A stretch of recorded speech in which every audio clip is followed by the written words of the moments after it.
Zoe Carter never expected a late-night drive in the rain to change her life forever. But when an accident leaves her stranded in the mysterious mansion of Gabriel Devereaux, a man with a dark past and secrets to uncover, she's drawn into a world of danger, betrayal, and undeniable passion. Before we get into the story, comment below where in the world you are watching from today. The rain pounded mercilessly against the windshield of Zoe Carter's small sedan as she struggled to see the winding road ahead. Her wipers fought a losing battle against the downpour, and she gripped the steering wheel tighter, leaning forward to peer through the glass. Just a few more miles, she muttered to herself, exhausted after her late shift at the hospital where she worked as a nurse. The digital clock on her dashboard read 11:48 p.m.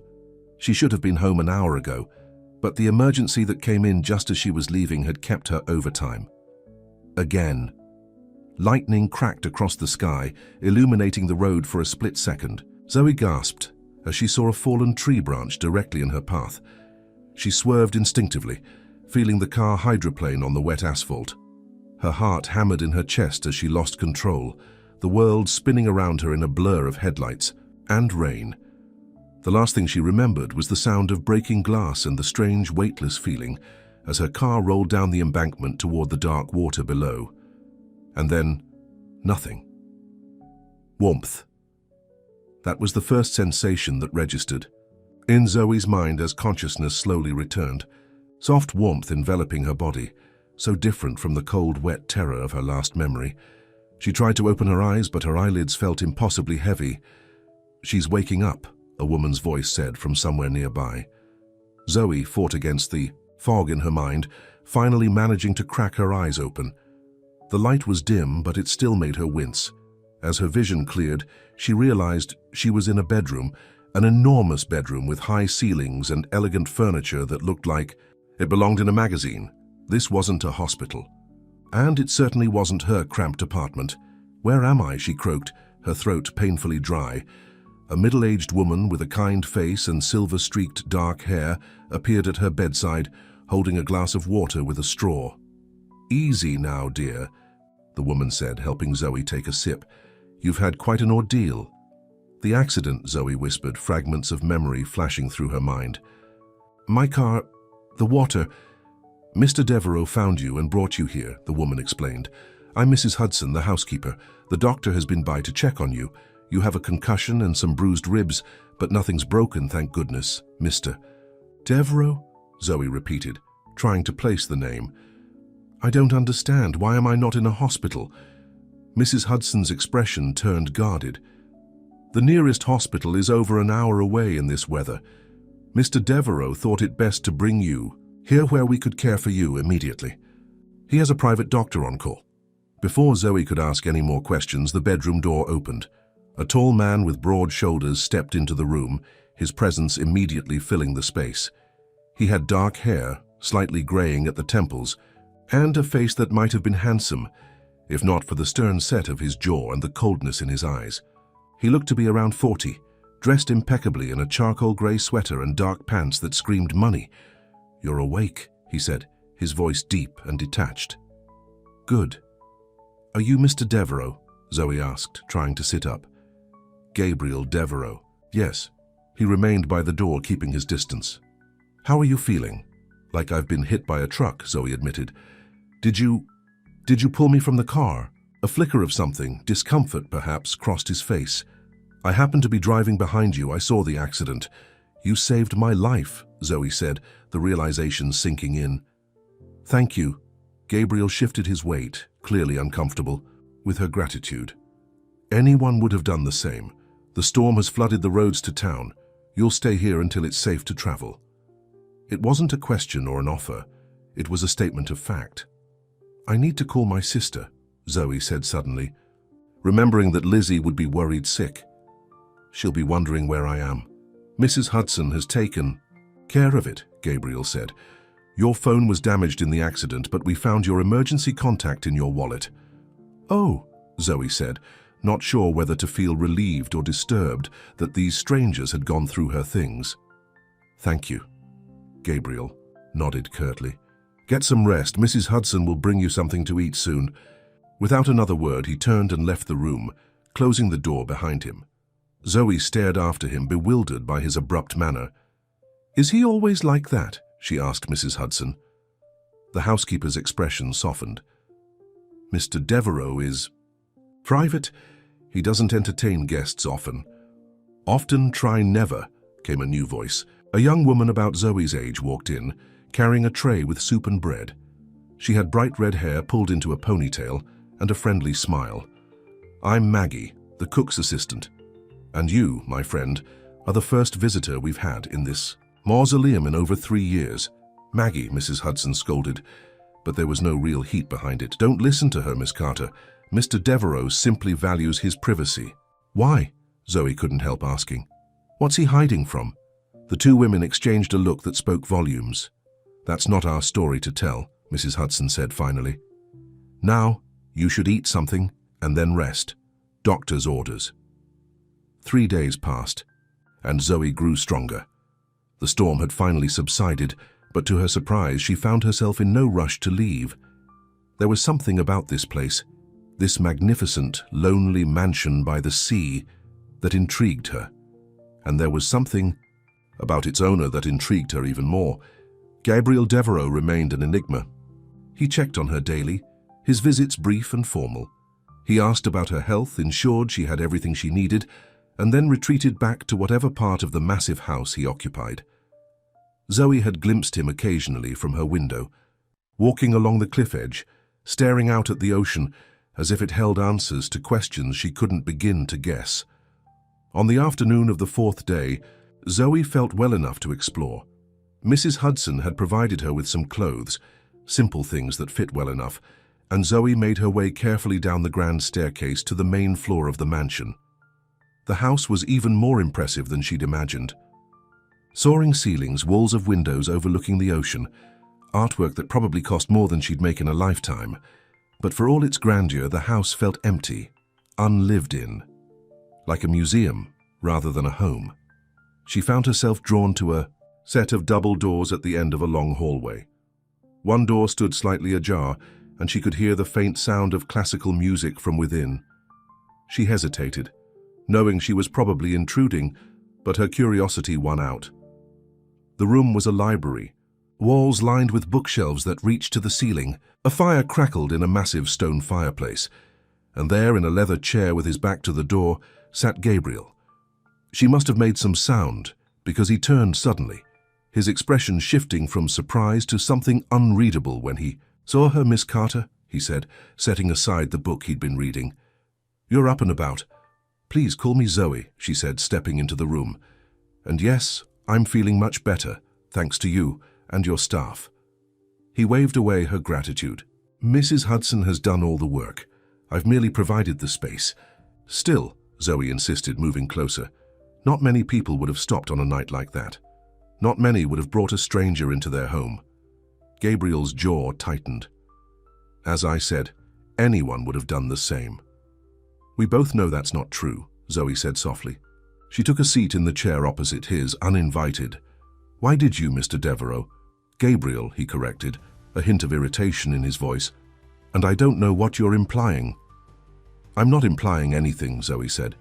"I'm just curious about the man who saved my life and then seems to want nothing to do with me." For a moment, she thought she'd gone too far. Gabriel's expression darkened, and he stood abruptly, moving to refill his glass from a crystal decanter on a side table. "Would you like a drink?" he offered, his back to her. "No, thank you," Zoe replied. "I'm still on pain medication." He nodded, returning to his seat but not meeting her eyes. "I apologize if I've seemed unwelcoming. I'm not accustomed to company." "So I've heard," Zoe said. "Maggie mentioned I'm the first guest you've had in years." A flicker of a smile touched his lips. "Maggie talks too much." "She's nice," Zoe defended. "They all are. Mrs. Hudson, Maggie, even Thomas the gardener. They care about you." Gabriel's eyes met hers, surprise evident in them. "You've been busy." "I'm a nurse," Zoe shrugged. "Talking to people is part of what I do." "A nurse," Gabriel repeated, studying her with new interest. "I didn't know." "There's a lot you don't know about me," Zoe said. "Just as there's a lot I don't know about you." Gabriel took a sip of his drink. "There's nothing interesting to know." "I doubt that," Zoe said. A mysterious millionaire living alone in a mansion by the sea? Sounds like the beginning of a novel. Not. All stories have happy endings, Zoe, Gabriel said, his voice taking on a harder edge. Before she could respond, Mrs. Hudson appeared at the door, looking flustered. Mr. Devereux, I'm sorry to interrupt, but there's a call for you. It's Mr. Winters, and he says it's urgent. Gabriel's expression closed off immediately. Excuse me, he said to Zoe, setting down his glass and striding from the room without a backward glance. Zoe watched him go, more intrigued than ever. She turned to Mrs. Hudson, who lingered in the doorway. Who's Mr. Winters? She asked. Mrs. Hudson hesitated. Mr. Winters is Mr. Devereux's lawyer. They have a complicated relationship. Zoe sensed there was more to the story, but Mrs. Hudson clearly wasn't going to elaborate. Mrs. Hudson, she said instead, what happened to Gabriel? Why does he live here all alone? The older woman sighed, her eyes sad. Mr. Devereux has his reasons for the way he lives, Miss Carter. Some wounds take a very long time to heal. What wounds? Zoe pressed. Mrs. Hudson shook her head. It's not my place to say, but she paused, seeming to consider her words carefully. You're good for him, you know. This is the most I've seen him engage with anyone in years. With that cryptic statement, Mrs. Hudson left, leaving Zoe alone in the library with her thoughts. That evening, Zoe found Gabriel in the conservatory, a glass-enclosed room filled with plants and overlooking the now calm sea. The sun was setting, painting the sky in shades of orange and pink. It's beautiful, Zoe said, announcing her presence. Gabriel turned from the window. It is, he agreed, his voice softer than she'd heard it before. I wanted to apologize, Zoe said, approaching him. For prying earlier. It's none of my business. Why you live the way you do. Gabriel was quiet for a long moment. 5 years ago, he said finally, his eyes on the horizon, I was a different man. I had a company, a fiancé, friends. At least I thought they were friends. Zoe held her breath, afraid that if she spoke he would stop. There was a scandal, he continued, financial irregularities at my company. I was accused of fraud, embezzlement. My name was dragged through the mud. My fiancé left me. My so-called friends abandoned me. Were the accusations true? Zoe asked softly. Gabriel's eyes flashed to hers. No, but it didn't matter. The damage was done. In the end, I was cleared of all charges, but by then, he shook his head. By then, I'd seen the true nature of the world, of people. Not all people are like that, Zoe said. Aren't they? Gabriel's voice was bitter. When things get difficult, people show their true colors. They look out for themselves first, always. I don't believe that, Zoe said firmly. I see goodness every day in my job.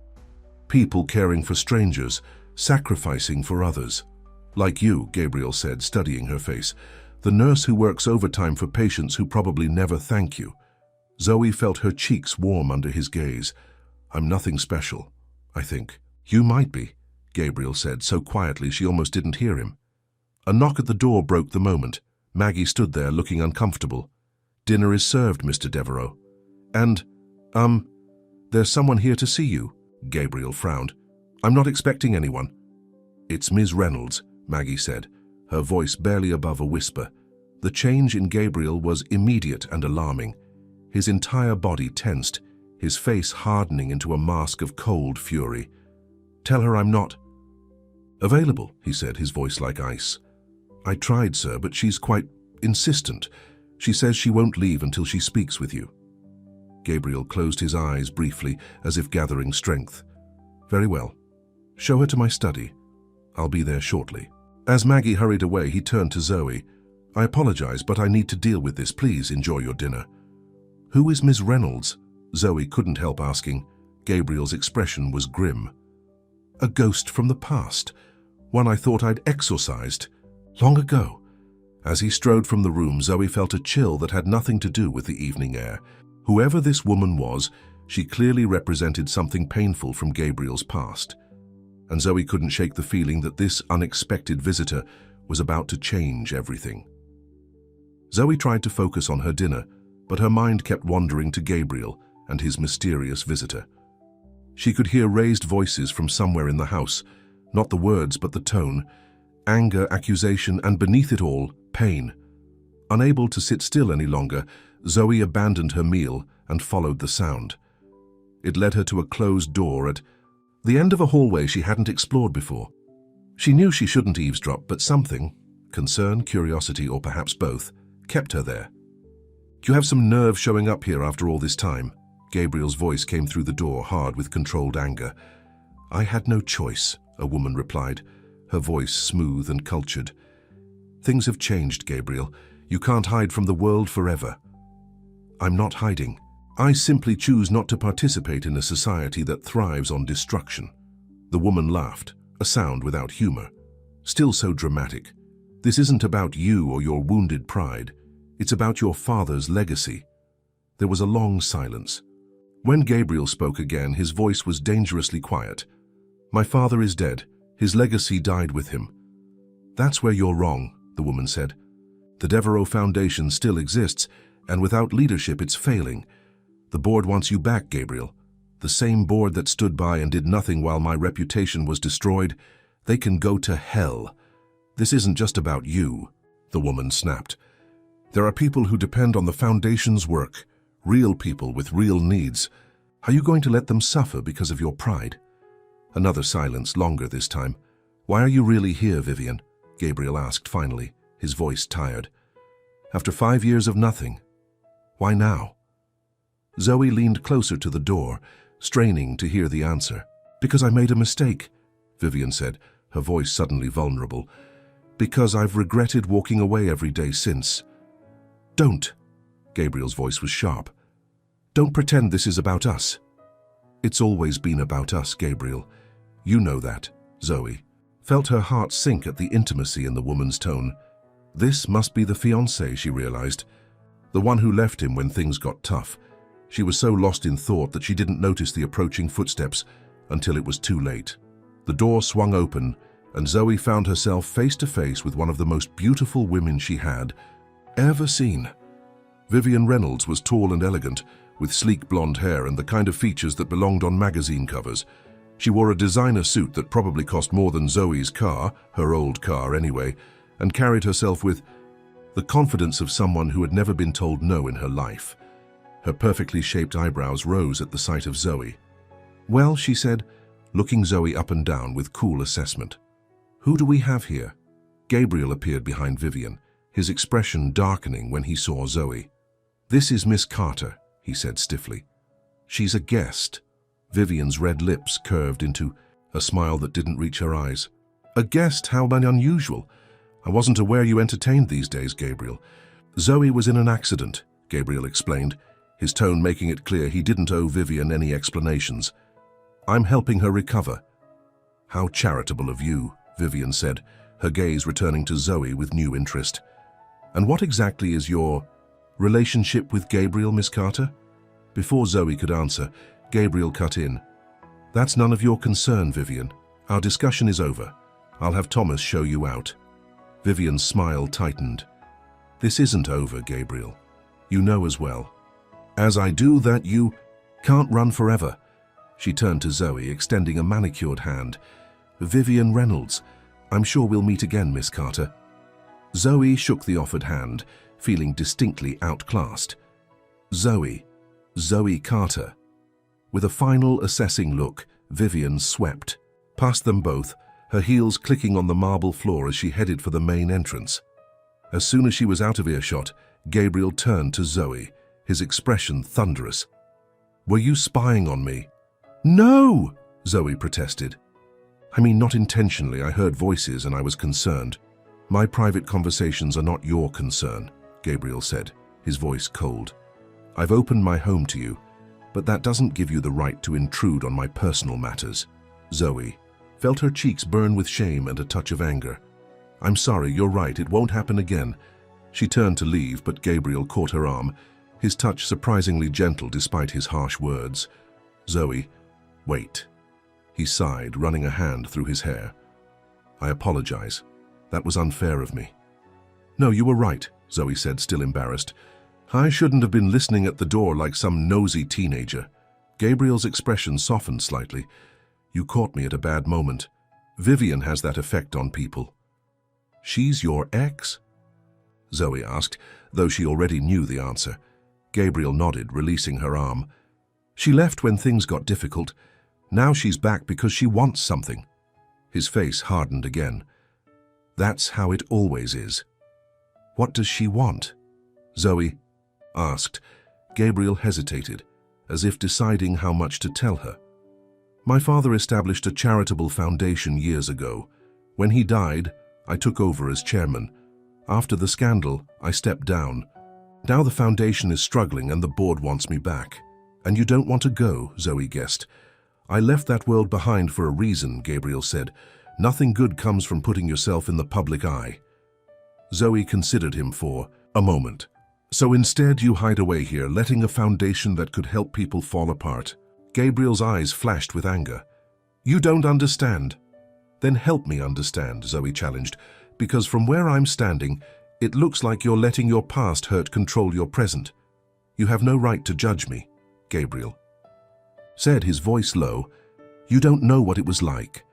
You're right, I don't, Zoe admitted, but I know what it's like to be hurt, to be afraid to trust again, and I also know that hiding from life isn't living. Gabriel stared at her, something like recognition flickering in his eyes. For a moment, Zoe thought he might open up, might let her in.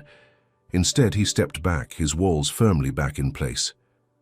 It's been a long day, you should rest. Zoe sighed, recognizing the dismissal. Good night, Gabriel. As she headed back to her room, Zoe couldn't shake the image of Gabriel's face when he'd seen Vivian, the pain and anger that still lingered after 5 years. Whatever had happened between them had left scars that hadn't healed.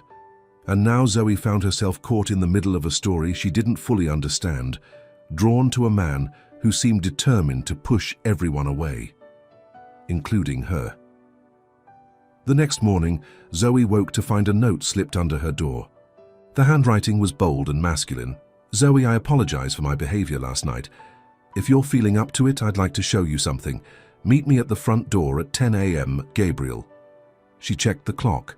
9:30. She had just enough time to shower and dress in the clothes Mrs. Hudson had provided, simple jeans and a blue sweater that brought out her eyes. At precisely 10 a.m., Zoe made her way to the entrance hall. Gabriel was waiting, dressed more casually than she'd seen him before in dark jeans and a grey sweater with a black jacket. Good morning, she said, suddenly feeling shy. Good morning, he replied. How are you feeling today? Better, Zoe said. The headaches are almost gone. Gabriel nodded, seeming pleased. Good. I thought some fresh air might help. He hesitated. That is, if you feel up to a short drive.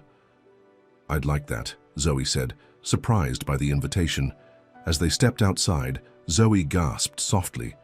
The mansion was even more impressive from the exterior, a sprawling structure of stone and glass perched on a cliff overlooking the ocean. The morning sun made the windows sparkle. Like diamonds. Your home is beautiful, she said. Gabriel glanced at the house as if seeing it through her eyes. It's too big for one person, he admitted. But the isolation suits me. He led her to a sleek black SUV parked in the circular driveway.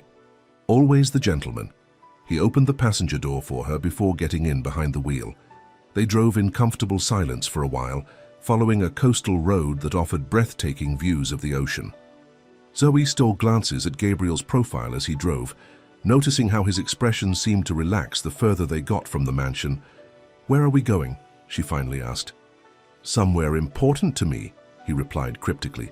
Somewhere I haven't taken anyone in a very long time. 20 minutes later, Gabriel turned onto a narrow dirt road that led through a wooded area before opening up to reveal a small, secluded cove. He parked the car, then came around to open Zoe's door. Watch your step, he warned as he led her. Down a rocky path to the beach below. The cove was perfect, a hidden gem with soft white sand and clear blue water protected by rocky outcroppings on either side. At the far end stood a small cabin, weathered by years of sea air but clearly well maintained. This is beautiful, Zoe breathed. Do you own this too? Gabriel nodded. This was my father's place, his escape from the corporate world. He started, walking toward the cabin. Come on. Inside, the cabin was simple but comfortable. A main room with a stone fireplace, a small kitchen area, and doors that Zoe assumed led to bedrooms. Large windows faced the ocean, filling the space with natural light. Gabriel moved around the cabin with ease, opening windows to let in the fresh air. "My father built this place with his own hands when he was younger," he explained. "Before he became Richard Devereaux, business tycoon. This is where he taught me to fish, to swim, to sail." He picked up a framed photo from a shelf and handed it to Zoe. It showed a much younger Gabriel, maybe 12 years old, standing proudly next to a tall man with the same strong jawline, both of them holding fishing rods and grinning. "You look happy," Zoe observed, studying the photo. "I was," Gabriel said softly. "This was our place, just the two of us." "What about your mother?" Zoe asked. Gabriel's expression clouded. "She left when I was 7. Decided corporate life in a small town wasn't glamorous enough for her. She moved to Europe with her tennis instructor." "I'm sorry," Zoe said. Gabriel shrugged, taking the photo back and returning it to its place. "It was a long time ago." "And your father?" Zoe asked carefully. "When did he pass away?" 6 years ago, Gabriel replied. "Heart attack, right before everything fell apart." He moved to the window, looking out at the ocean. "Sometimes I think, if he had lived, none of it would have happened." Zoe joined him at the window. "The scandal you mentioned." Gabriel nodded, his jaw tight. "After he died, I discovered financial irregularities in the company accounts. Someone had been embezzling funds for years. When I started investigating, suddenly I was the one being accused." "By who?" Zoe asked. "By my father's oldest friend and business partner, James Reynolds." "Reynolds?" Zoe repeated. "As in Vivian's father," Gabriel confirmed. "He was like an uncle to me growing up. I trusted him completely." His voice hardened. "I never saw the knife coming until it was in my back." "What happened?" Gabriel's eyes were distant, lost in painful memories. "James had been siphoning money from the company for years. When I started asking questions, he turned it around on me, fabricated evidence, bribed witnesses. By the time I proved my innocence, the damage was done. The company's stock had plummeted. We nearly went bankrupt." "And Vivian?" "She believed her." "Father over you," Gabriel laughed bitterly. "Vivian believes in whatever is most convenient for Vivian. When the scandal hit, and the engagement would hurt her social standing, she returned my ring.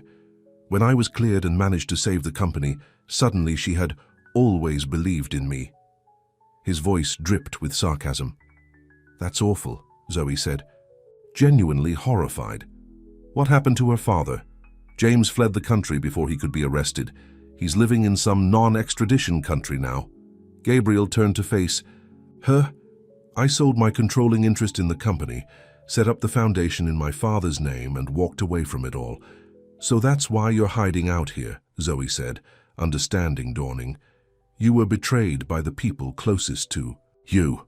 "I'm not hiding," Gabriel said sharply. "I'm protecting myself. There's a difference." Zoe touched his arm gently. "Is there?" For a long moment, Gabriel looked at her hand on his arm, then up to her face. Something shifted in his eyes, a softening that made Zoe's heart beat faster. "You're the first person I've brought here since my father died," he said quietly. "Why me?" Zoe asked, her voice barely above a whisper. Gabriel seemed to struggle with his answer. "I don't know," he admitted finally. "There's something about you, Zoe.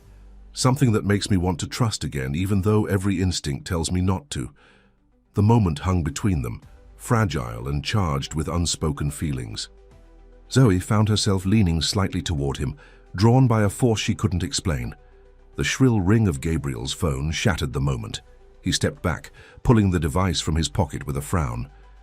"Devereaux," he answered curtly. His expression darkened as he listened. "When? I see. No, don't do anything until I get there. Yes, I understand the implications." He hung up, looking troubled. "What is it?" Zoe asked. "Business matter," Gabriel said vaguely. "We need to head back." The drive back to the mansion was tense, the easy rapport of earlier replaced by Gabriel's preoccupation with whatever news he'd received. When they arrived, he apologized briefly before disappearing into his study, leaving Zoe to wonder what had changed. Later that afternoon, Zoe wandered to the kitchen, where she found Maggie preparing vegetables for dinner. "Need any help?" Zoe offered. Maggie looked up with a smile. "Sure, can you chop these carrots?" As they worked side by side, Zoe couldn't resist asking, "Do you know what's going on with Gabriel today? He got a call while we were out that seemed to upset him." Maggie glanced toward the door to make sure they were alone. "All I know is that Mr. Winters, that's his lawyer, arrived about an hour ago looking like he was attending a funeral. They've been locked in the study ever since." "Is it about the foundation?" Zoe asked. Maggie's eyes widened. "How do you know about that?"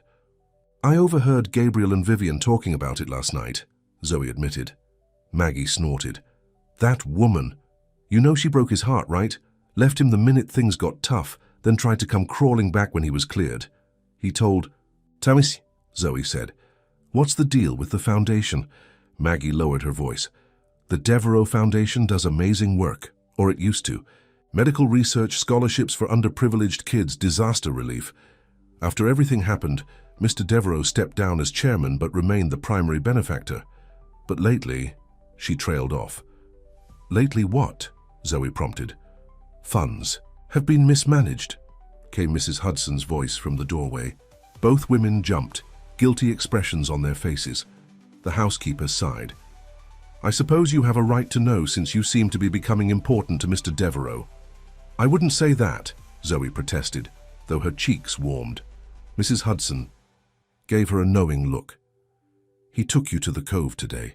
He hasn't been there in years, let alone with company." She came fully into the kitchen, lowering her voice. "The foundation is in trouble. Some of the board members have been making questionable investments, and now there's an investigation. And they want Gabriel to come back and fix it," Zoe guessed. Mrs. Hudson nodded. "The Devereaux name still means something. His presence would restore confidence, but he doesn't want to go back into that world," Zoe said, understanding. "He's afraid," Mrs. Hudson said simply. "Afraid of being hurt again, of being betrayed, and who can blame him? But what?" Zoe asked when the older woman hesitated. "But hiding away here isn't the answer. He needs to heal, to learn to trust again." Mrs. Hudson looked at Zoe meaningfully. "Perhaps you can help him with that." Before Zoe could respond, the kitchen door swung open and Gabriel entered, followed by an older man in an expensive suit who must be Mr. Winters. Gabriel looked exhausted, the signs around his eyes more pronounced than usual. "Mrs. Hudson, could you prepare some coffee for Mr. Winters before he leaves?" Gabriel asked, then noticed Zoe. Something in his expression shifted, softened. "Zoe, I apologize for abandoning you earlier." "No problem," Zoe said lightly. "Maggie's been keeping me entertained." Maggie grinned. "Just sharing recipes." Gabriel raised an eyebrow, clearly not believing them, but he let it go. "Mr. Winters, this is Zoe Carter, my guest." "Zoe, this is Harold Winters, my attorney and one of the few people I still trust." The older man stepped forward with a warm smile, shaking Zoe's hand. "A pleasure, Miss Carter. I was beginning to think Gabriel had become a complete hermit." "Harold," Gabriel warned. "What, it's true," Winters said unapologetically. "You've been hiding away in this mausoleum for too long." "We've had this discussion," Gabriel said, his tone making it clear the subject was closed. "Mrs. Hudson, the coffee?" "Right away, sir," the housekeeper said, moving to the coffee machine. An awkward silence fell over the kitchen. Zoe caught Mr. Winters studying her with interest. "How did you and Gabriel meet, Miss Carter?" he asked. Before Zoe could answer, Gabriel cut in. "Zoe was in an accident near the property. I helped her." "I see," Winters said, his eyes twinkling with amusement. "Well, it's nice to see Gabriel playing the Good Samaritan. Perhaps there's hope for him yet." "Harold," Gabriel said sharply. The lawyer held up his hands in surrender. "Fine, fine. I'll keep my observations to myself." He accepted the cup of coffee Mrs. Hudson offered him.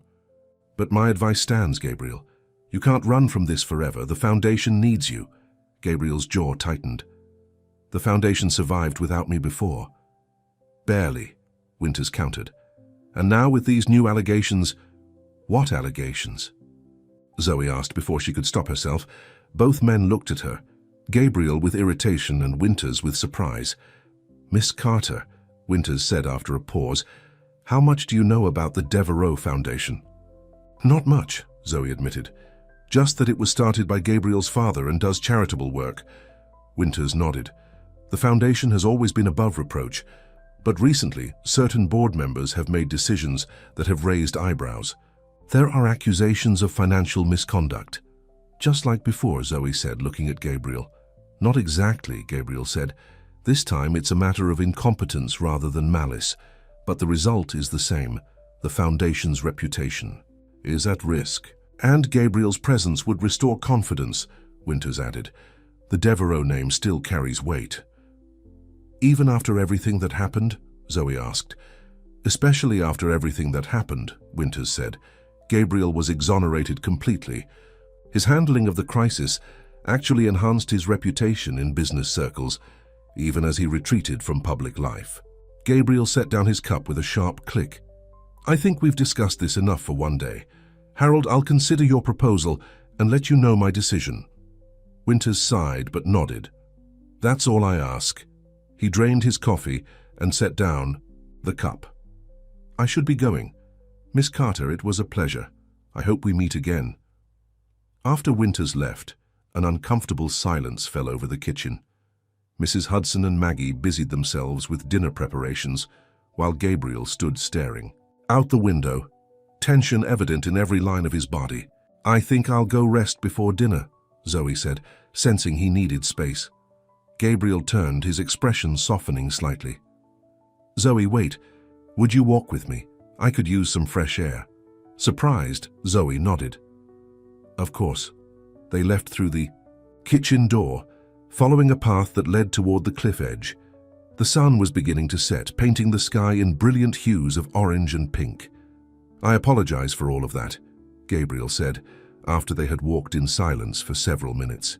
You came here to recover, not to get dragged into my problems. I don't mind, Zoe said honestly. Actually, I find it all fascinating. Gabriel looked at her skeptically. Foundation politics are fascinating to you? No, Zoe corrected. You're fascinating to me. Gabriel stopped walking, clearly caught off guard by her frankness. I'm not sure why, I'm just a man who's made a lot of mistakes. I doubt that, Zoe said. From what I've heard, you're a man who was wronged and chose to walk away rather than become bitter and vengeful. That takes strength. Gabriel laughed without humor. Is that what I did? Sometimes I think hiding away here was the coward's choice. Is that what Vivian said? Zoe asked, unable to keep the edge from her voice. Gabriel looked at her with surprise. You don't like her? I don't know her, Zoe said carefully, but I don't like how she treated you. No one's more surprised than me that you're taking my side, Gabriel said, resuming their walk. Why is that surprising? Gabriel shrugged. People usually don't. Take my side, that is. Even before the scandal, I wasn't exactly the most approachable person. My father used to say I had walls around my heart 10 feet thick. And was he right?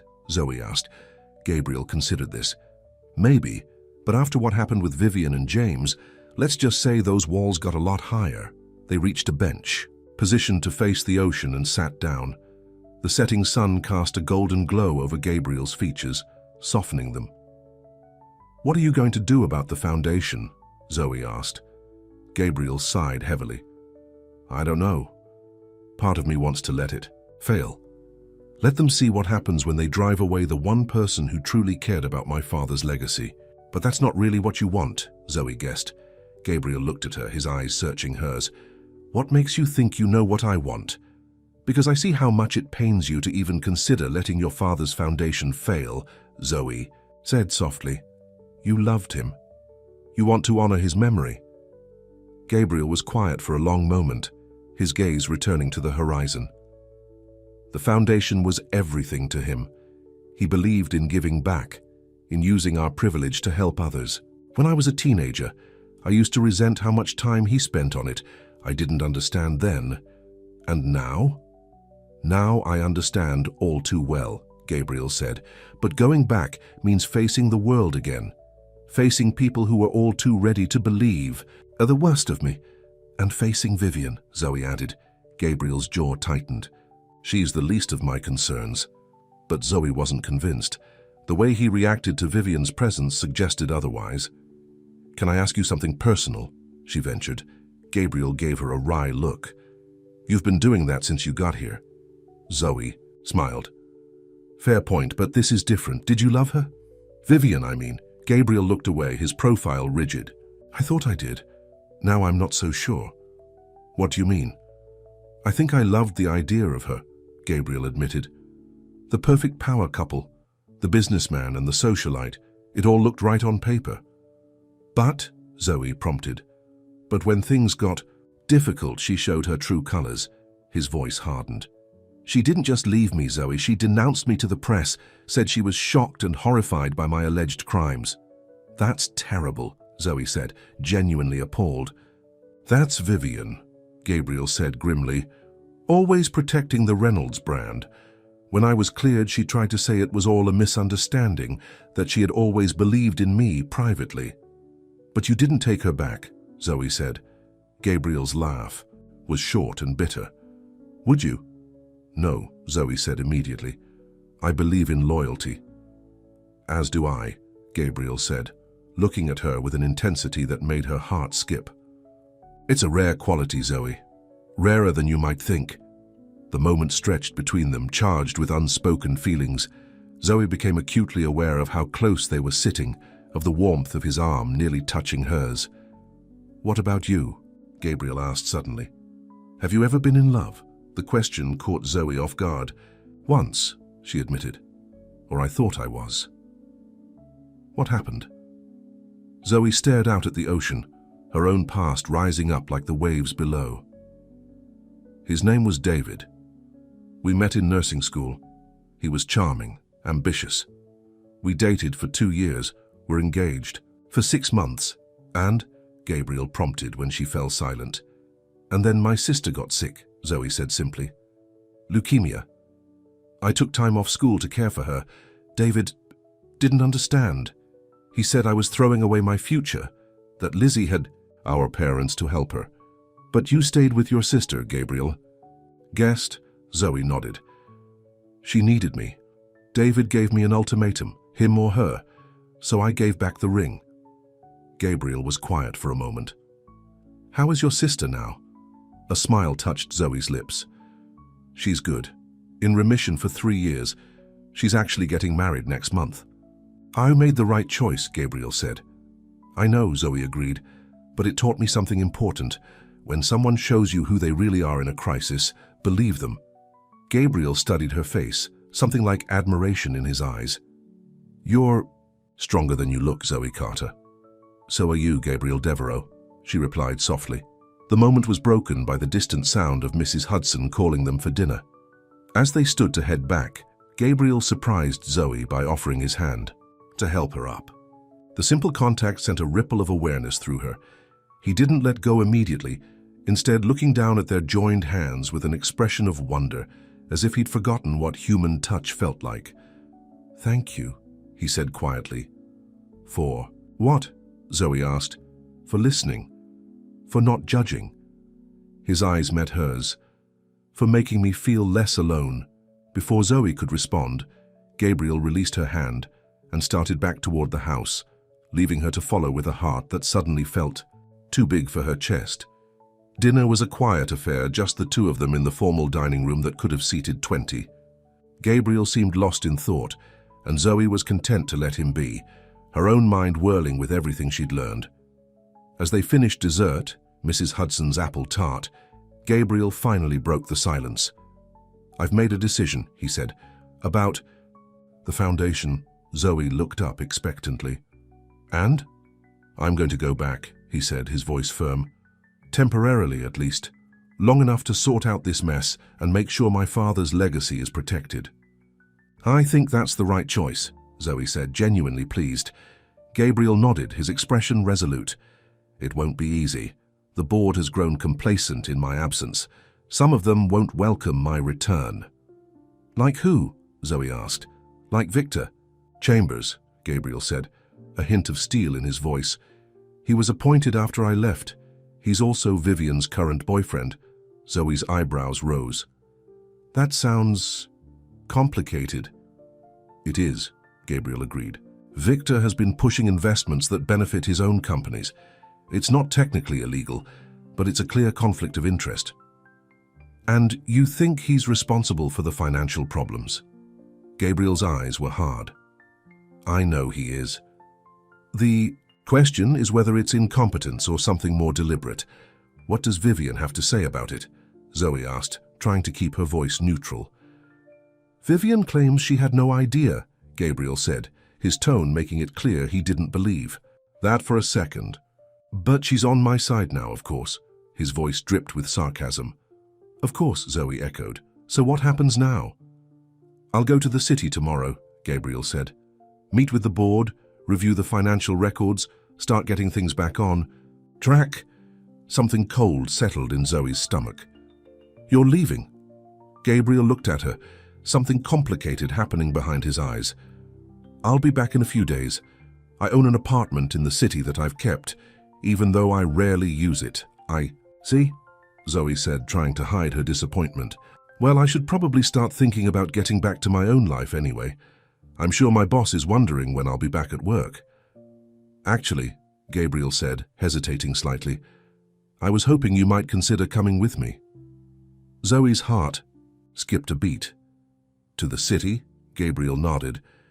You mentioned your apartment was in Boston, right? That's where the foundation headquarters is located. I could drop you off on my way back. He paused.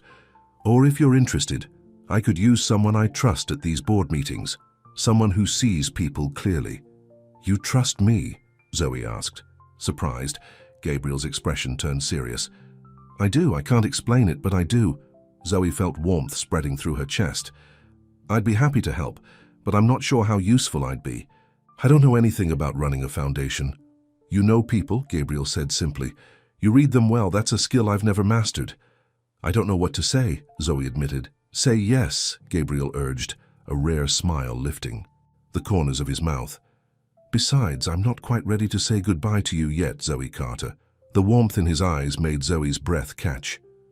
In that case, she said softly, yes. The next morning found Zoe packing the few belongings she had accumulated during her stay. Mrs. Hudson had helpfully washed and mended her clothes from the accident, though the older woman insisted on adding a few items for the city. You'll need something nice for the foundation meetings, Mrs. Hudson said, bringing in a simple but elegant navy blue dress. This should fit you. It belonged to Mr. Devereux's cousin who visited last summer. I can't take this, Zoe protested. Nonsense, Mrs. Hudson said firmly. She left it behind and hasn't missed it. Besides, you'll need to look the part if you're going to help Mr. Devereux face those vultures on the board. Zoe smiled at the housekeeper's protective tone. You really care about him, don't you? Mrs. Hudson's expression softened. I've worked for the Devereux family for over 30 years. I watched Gabriel grow up. I was here when his mother left, when his father died. She paused. And I was here when everyone else abandoned him during the scandal. That must have been hard, Zoe said. It was harder for him, Mrs. Hudson said simply, to be betrayed by those he trusted most. She fixed Zoe with a stern look. Don't you dare hurt him. He's been through enough. Zoe felt the weight of the woman's words. I would never intentionally hurt him, she promised. Mrs. Hudson studied her for a moment, then nodded, apparently satisfied. I believe you. You're not like her. Vivian, Zoe guessed. That woman never loved Gabriel, Mrs. Hudson said with surprising vehemence. She loved his name, his money, his status, but she never loved him. Before Zoe could respond, a knock came at the door. Gabriel stood there, dressed in a sharp suit that transformed him from recluse to powerful businessman in an instant. Are you ready? He asked Zoe. Almost, she replied, trying not to stare at how handsome he looked. I'll wait for you downstairs, he said, then turned to Mrs. Hudson. Everything is arranged for our absence? Yes, sir, the housekeeper confirmed. Thomas knows to keep an eye on things, and I've packed some snacks for the drive. Gabriel's expression softened. What would I do without you, Mrs. Hudson?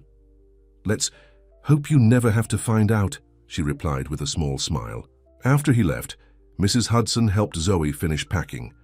As Zoe zipped the borrowed suitcase, a strange feeling came over her, as if she were standing on the edge of something momentous, about to take a leap into the unknown. Are you all right, dear? Mrs. Hudson asked, noticing her pause. Zoe nodded. Just nervous, I guess. It's all happening so fast. Mrs. Hudson patted her hand. Sometimes the best journeys are the ones we don't plan. With those words echoing in her mind, Zoe took one last look around the room that had been her sanctuary for the past week, then headed downstairs to join Gabriel. He was waiting by the front door, looking out at the driveway where his car was already loaded with their luggage. When he turned and saw her, something changed in his expression, a softening, a warmth that hadn't been there before. "Ready for this?" he asked. Zoe took a deep breath and smiled. "As ready as I'll ever be." As they drove away from the mansion, Zoe couldn't help looking back at the imposing structure that had been her refuge. Whatever happened next, she knew that nothing would be the same after this journey. Gabriel was about to face his past, his fears, and the woman who had broken his heart, and Zoe would be right there beside him, her own heart increasingly invested in the outcome. What she didn't know was that the secrets awaiting them in Boston were far more dangerous than either of them could imagine. Gabriel's past wasn't just painful, it was deadly. And by aligning herself with him, Zoe had just made herself a target. The drive to Boston took just over 3 hours. As the rural coastal landscape gave way to suburbs and finally the city skyline, Zoe noticed Gabriel becoming increasingly tense. His knuckles whitened on the steering wheel, and the easy conversation they'd shared earlier faded into silence. "Are you okay?" she finally asked as they entered the city. Gabriel's jaw tightened. "Fine," he said shortly, then seemed to catch himself. With a sigh, he added, "Sorry, being back here brings up a lot of memories." "Good ones or bad ones?" Zoe asked gently. "Both," Gabriel admitted. "This was my home for most of my life. The place where I built my career, where my father taught me everything I know." His expression darkened. "It's also the place where I learned how quickly people can turn on you." They drove through the financial district, where gleaming skyscrapers reached toward the sky. Gabriel pointed to one of the tallest buildings, its glass facade reflecting the blue sky. "Devereaux Tower," he said. "The company headquarters. I haven't set foot in there in 5 years." Zoe studied the building, trying to imagine Gabriel in his previous life, the powerful CEO, engaged to a beautiful socialite, his future seemingly perfect. How dramatically everything had changed for him. "Is that where the foundation is too?" she asked. Gabriel shook his head. "No, the foundation has its own building. It was important to my father to keep the charitable work separate from the corporate side." They continued through the city until Gabriel turned onto a tree-lined street in Back Bay, pulling up to a sophisticated apartment building with a uniformed doorman out front. "This is where I live," Gabriel said. "Or used to live anyway." The doorman recognized Gabriel immediately, his eyes widening in surprise before his professional demeanor took over. "Mr. Devereaux, welcome back, sir. It's good to see you." "Thank you, Jim," Gabriel replied, handing him the car keys. "How's your son doing at college?" The doorman beamed. "Graduating this spring, sir. That scholarship from the Devereaux Foundation made all the difference." Gabriel nodded, a small smile softening his features. "Glad to hear it." He turned to Zoe. Jim's son, Michael, was the first recipient of the Foundation's education initiative. Zoe could see the genuine respect in the doorman's eyes as he looked at Gabriel, so different from the calculated interest she'd seen in Vivian's gaze.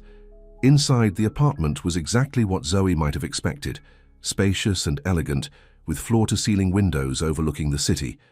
But unlike the mansion, which felt like a showplace, this space felt more personal. Family photos sat on shelves and the furniture looked comfortable, lived in.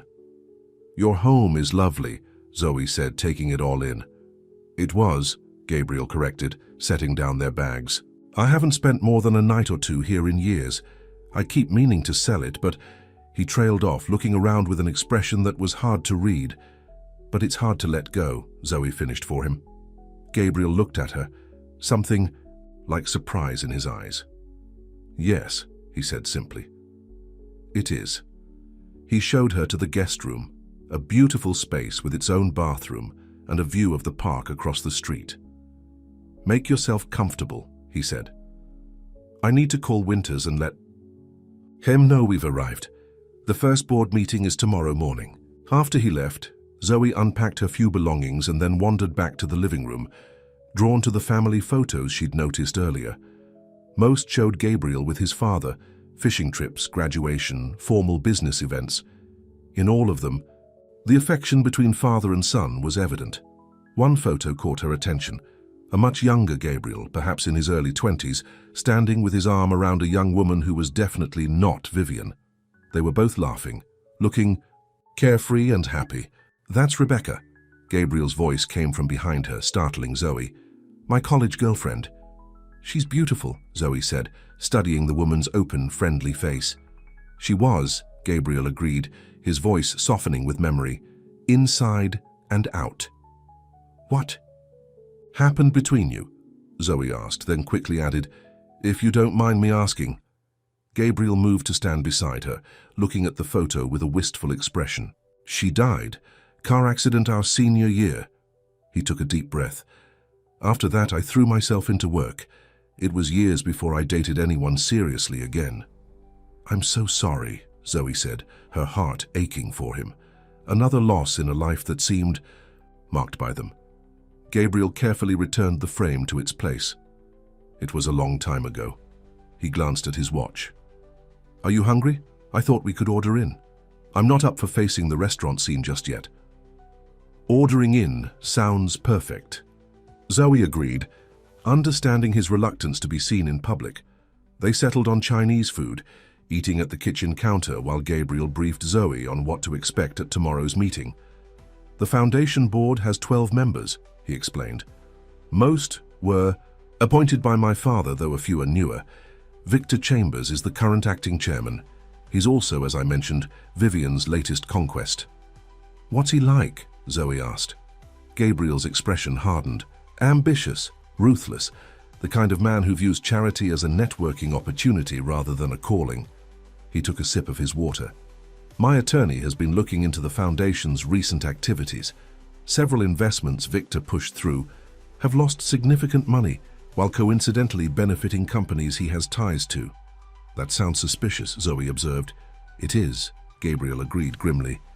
"The question is whether it's just self-serving incompetence or something more sinister." "Like what your father's partner did to you?" Zoe asked carefully. Gabriel nodded, his expression darkening further. "Exactly like that. Which is why I need to proceed carefully. I can't afford another scandal, even if I'm the one exposing it this time." "What's your plan?" Zoe asked. "Tomorrow I'll announce my return as chairman," Gabriel said. "I expect resistance from Victor and his allies, but legally they can't stop me. I'm still the primary benefactor, and the bylaws my father established give me the right to resume leadership at any time. And then I start digging," Gabriel said, determination in his voice. "If Victor has been deliberately undermining the foundation for his own gain, I'll find the proof and expose him." "I'm curious," Zoe said. "Where does Vivian fit into all this? Is she on the board too?" Gabriel's jaw tightened. "No, but she's Victor's girlfriend and a major donor, which gives her influence. And knowing Vivian, she's already planning her next move now that I'm back in the picture." "What do you mean?" Zoe asked. Though she suspected she knew, Gabriel gave her a knowing look. "Vivian aligns herself with power. When I was CEO, she wanted to be Mrs. Devereaux. When I was accused of fraud, she couldn't distance herself fast enough. When I was cleared but chose to walk away, she latched onto Victor, who was rising in financial circles." "And now that you're returning?" Zoe asked, a knot forming in her stomach. "Now she'll try to worm her way back into my life," Gabriel said bluntly. "She already started with her surprise visit to the mansion." "But you wouldn't?" Zoe trailed off, not sure she had the right to ask the question forming in her mind. Gabriel's eyes met hers, surprisingly intense. "Take her back? Not a chance. I learned that lesson the hard way." Zoe tried not to show her relief at his answer. It was ridiculous, really. She'd known Gabriel for barely a week. She had no claim on him, no right to feel jealous of his ex-fiancée. And yet, her thoughts were interrupted by Gabriel's phone ringing. He glanced at the screen and frowned. "Speak of the devil," he muttered, then answered. "Hello, Vivian." Zoe couldn't hear Vivian's side of the conversation, but Gabriel's responses. Told her enough. Yes, I'm in Boston. The board meeting is tomorrow morning. No, I don't think dinner tonight is a good idea, because I just arrived and I'm tired. No, I'm not alone, and that's really none of your business. Fine, I'll see you at the meeting tomorrow. He hung up, looking irritated. She heard I was back in town. News travels fast, Zoe observed. In these circles always, Gabriel agreed. He hesitated, then asked, would you mind accompanying me to the foundation tomorrow? I'd value your perspective. Of course, Zoe said, though I'm not sure how I'll fit in among all those board members. You'll be my personal assistant, Gabriel said. That should explain your presence without raising too many questions. Zoe raised an eyebrow. Your assistant? Is that what I am? Gabriel's expression softened. No, you're much more than that, Zoe. You're the only person I trust in this whole situation. The simple admission touched her deeply. Then I'll be there, she promised. The next morning, Zoe woke early, nervous about the day ahead. She dressed, carefully in the navy blue dress Mrs. Hudson had given her, grateful for the housekeeper's foresight. Looking in the mirror, she barely recognized herself. She looked polished, professional, like someone who belonged in Gabriel's world. When she emerged from her room, she found Gabriel in the kitchen, already dressed in a perfectly tailored dark suit that emphasized his broad shoulders. He looked up when she entered, and for a moment, his eyes traveled over her appreciatively. You look beautiful, he said simply. Zoe felt her cheeks warm. Thank you. Mrs. Hudson lent me the dress. She has good taste, Gabriel commented, handing her a cup of coffee. Are you ready for this? As ready as I'll ever be, Zoe replied, trying to sound more confident than she felt. What should I expect? A lot of fake smiles and corporate double-speak, Gabriel said dryly. Just observe. I want your honest impressions afterward. They rode to the foundation building in comfortable silence, each lost in their own thoughts.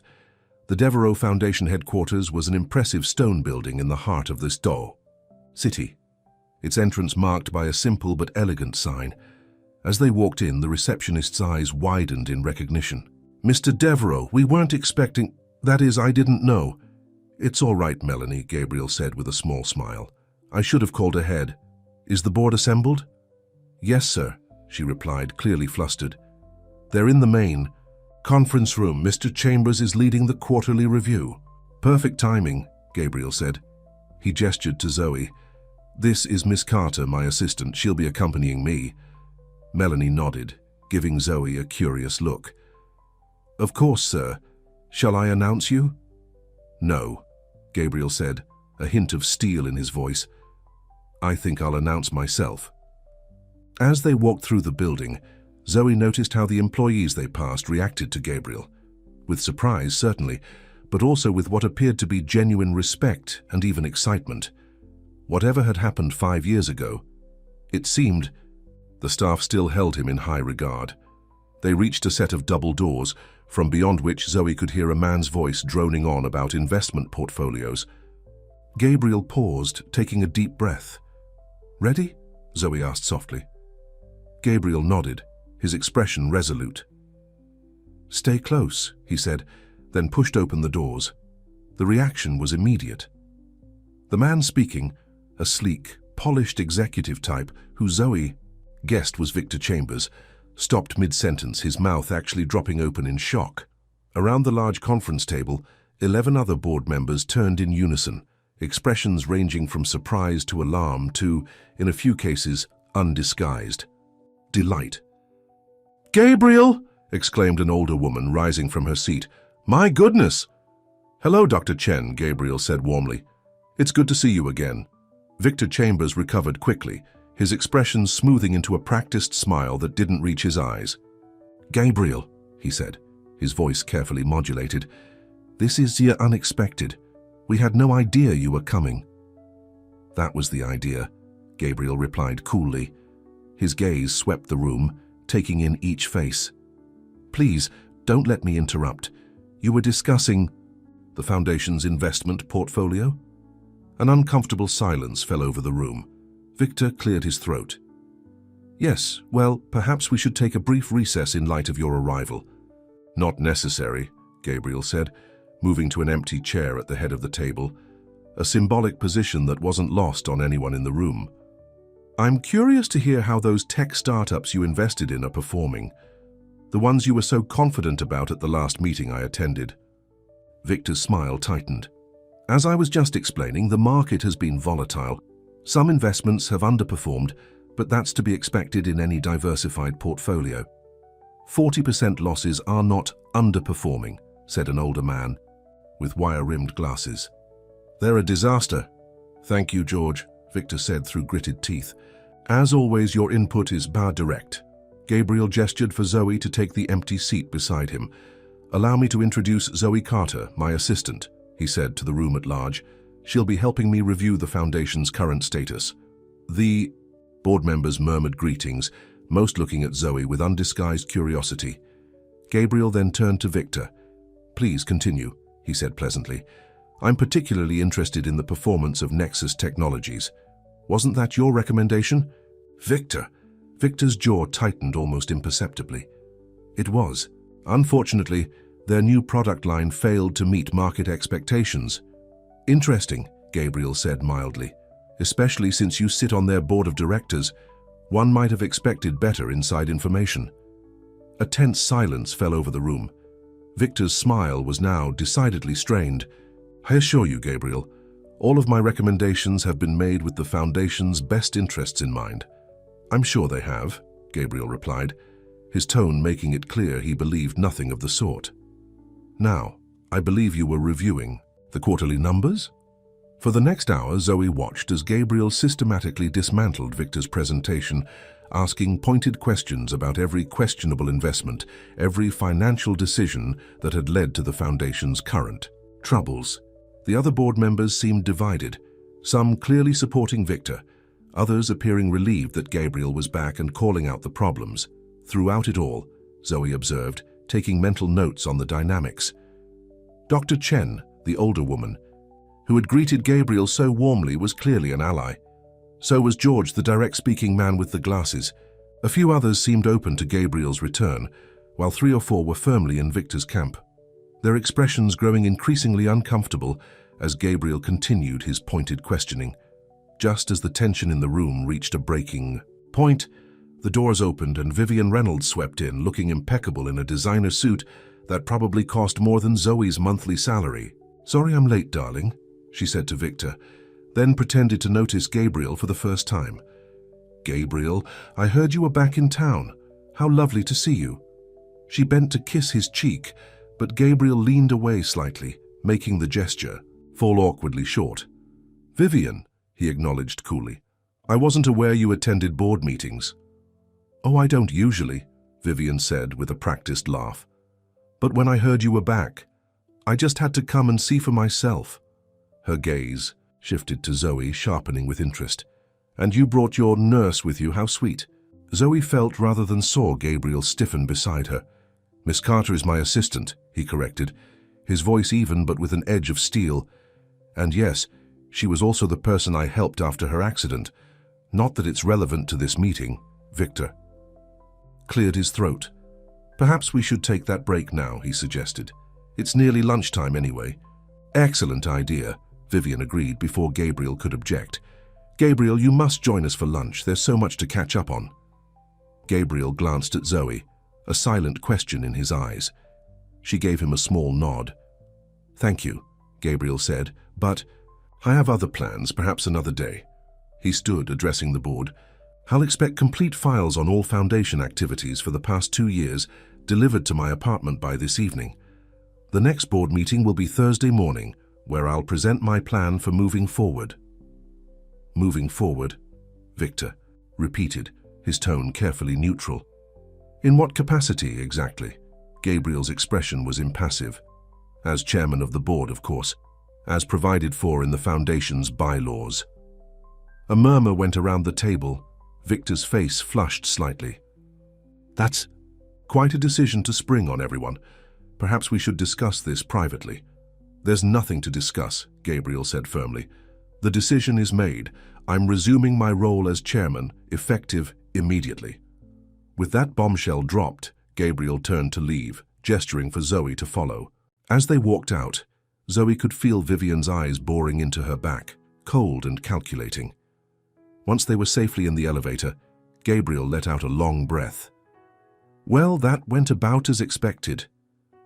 "You were amazing in there," Zoe said honestly. "The way you handled Victor's presentation, asking all those questions—" "I've been preparing," Gabriel admitted.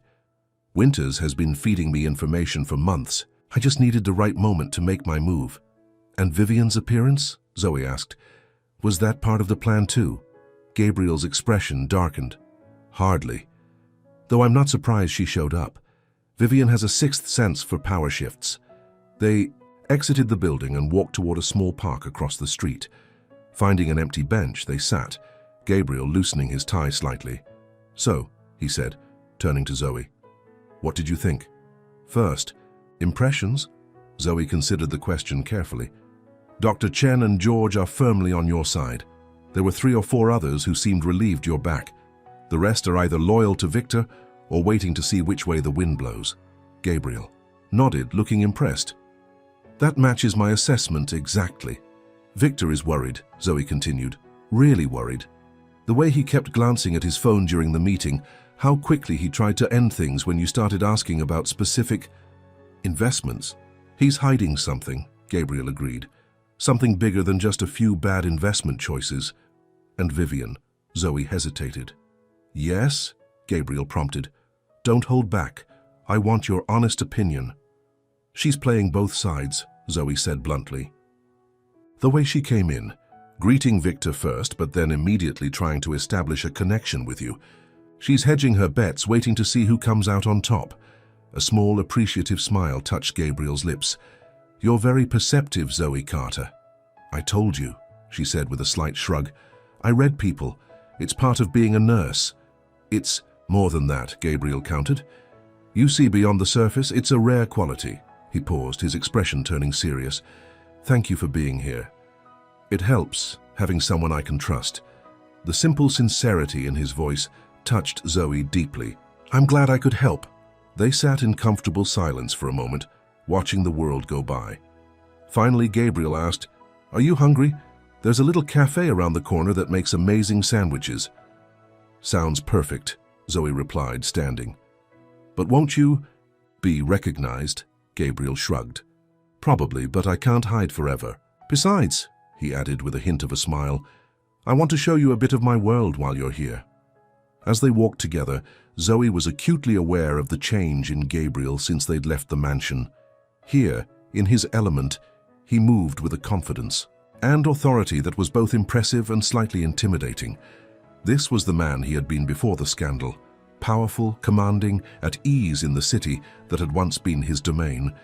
And yet, when he looked at her, there was a softness in his eyes that hadn't been there when they first met, a vulnerability that he seemed to show only to her. The cafe was busy but not crowded. They found a table in the corner, and Gabriel ordered for both of them, clearly familiar with the menu. As they waited for their food, Zoe noticed several people giving Gabriel curious looks. "Does it bother you?" she asked quietly. "Being recognized?" Gabriel considered the question. "It used to," he admitted. "During the scandal, I couldn't go anywhere without being ambushed by reporters or getting dirty looks from people who believed the accusations. And now? Now?" He paused, his eyes meeting hers. "Now, I find I care less about what strangers think of me. What matters is what the people I trust think." There was no mistaking his meaning, and Zoe felt her heart beat a little faster. Before she could respond, however, their moment was interrupted by a familiar voice.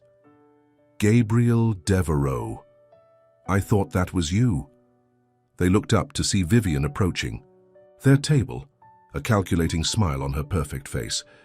Without waiting for an invitation, she pulled out a chair and sat down. "Vivian," Gabriel said, his expression closing off. "What a coincidence." "Isn't it?" she agreed, though her tone suggested it was anything but. "I was just meeting a friend for lunch across the street when I saw you two through the window." Her gaze shifted to Zoe, assessing and dismissive all at once. "Miss Carter, was it? How lucky for you being in the right place at the right time when Gabriel came along." The implication was clear, and Zoe felt her cheeks warm with indignation.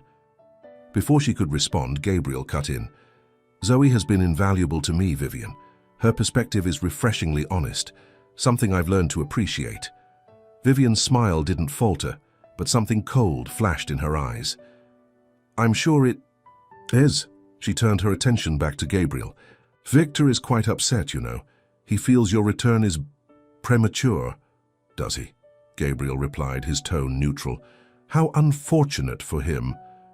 You know, Gabriel, Vivian said, leaning forward slightly, things don't have to be adversarial between you two.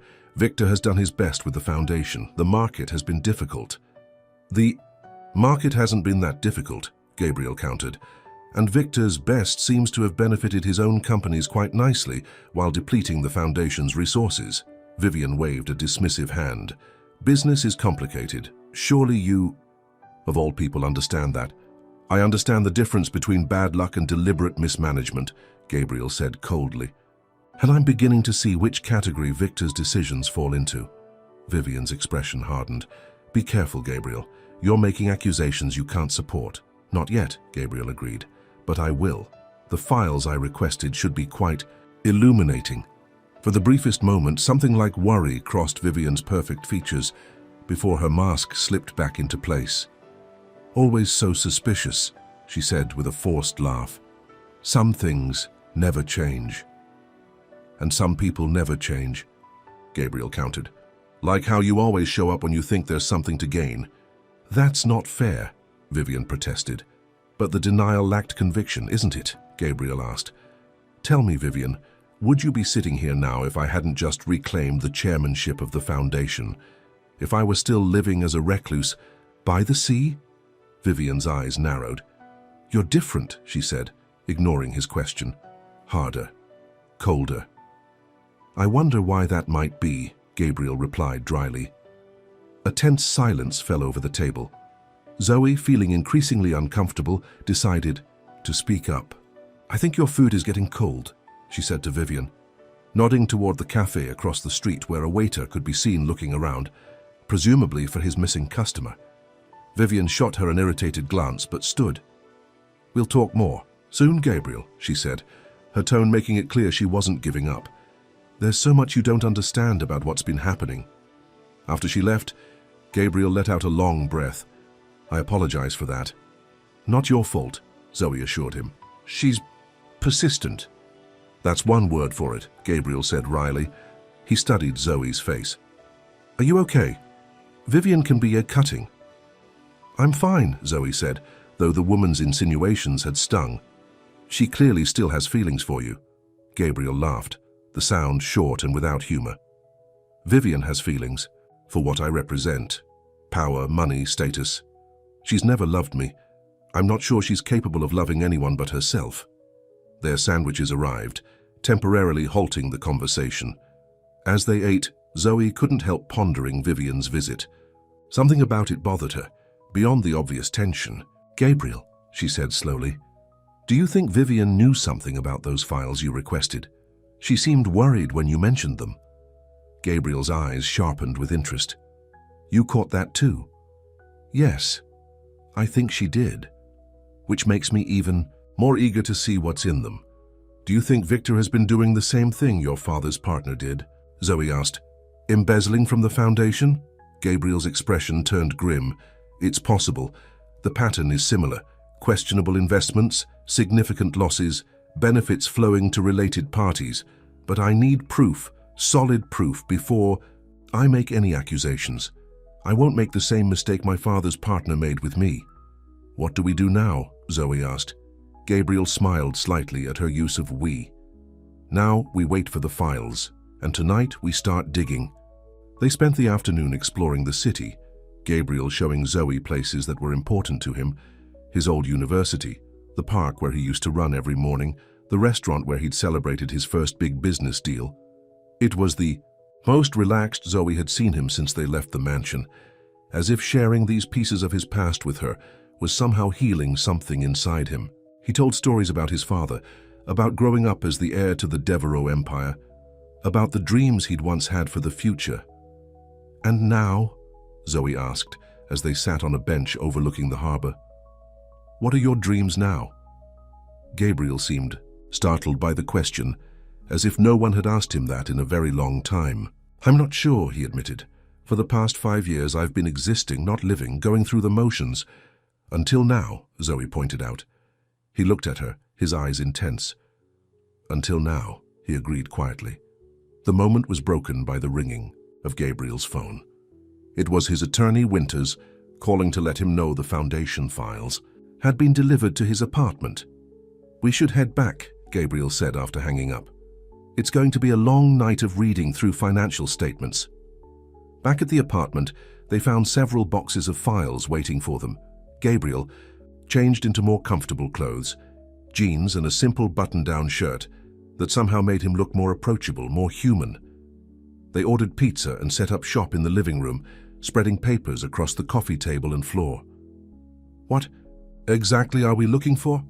Zoe asked, feeling somewhat overwhelmed by the sheer volume of documents. "Patterns," Gabriel explained.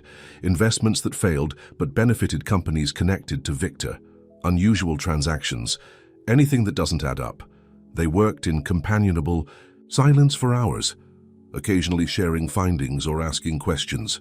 As the night wore on, Zoe found herself frequently glancing at Gabriel, admiring his focus, his determination to uncover the truth. At some point past midnight, Zoe realized she was struggling to keep her eyes open.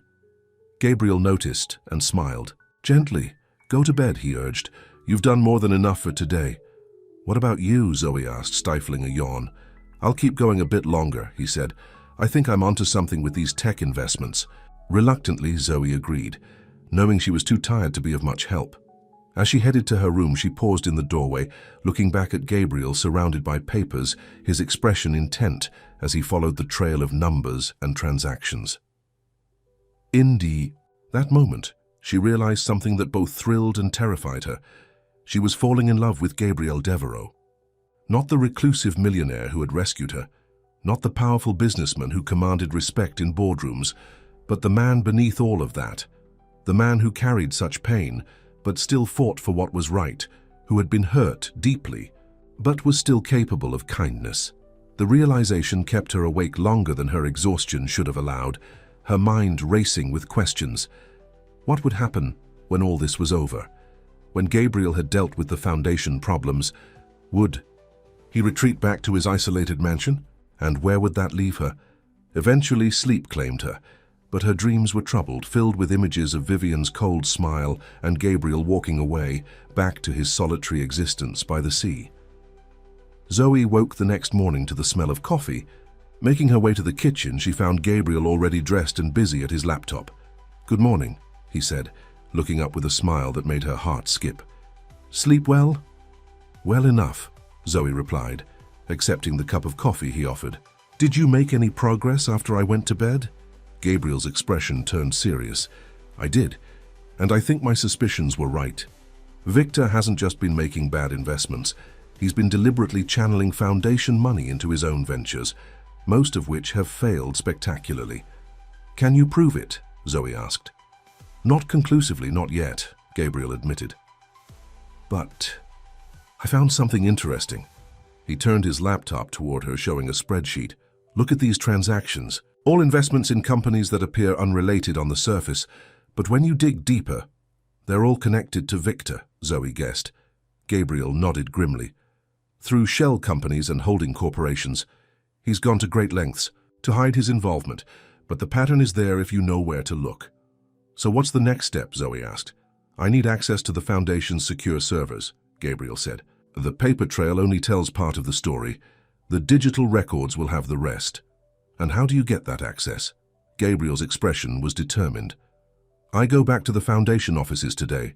As chairman, I have the right to review all the records." "Do you think they'll try to stop you?" Zoe asked, concerned. "Victor might," Gabriel acknowledged, "but legally he can't. And I'll have Winters with me as a witness." "What about me?" Zoe asked. "Should I come too?" Gabriel hesitated. "I think it might be better if you stay here. Things could get complicated."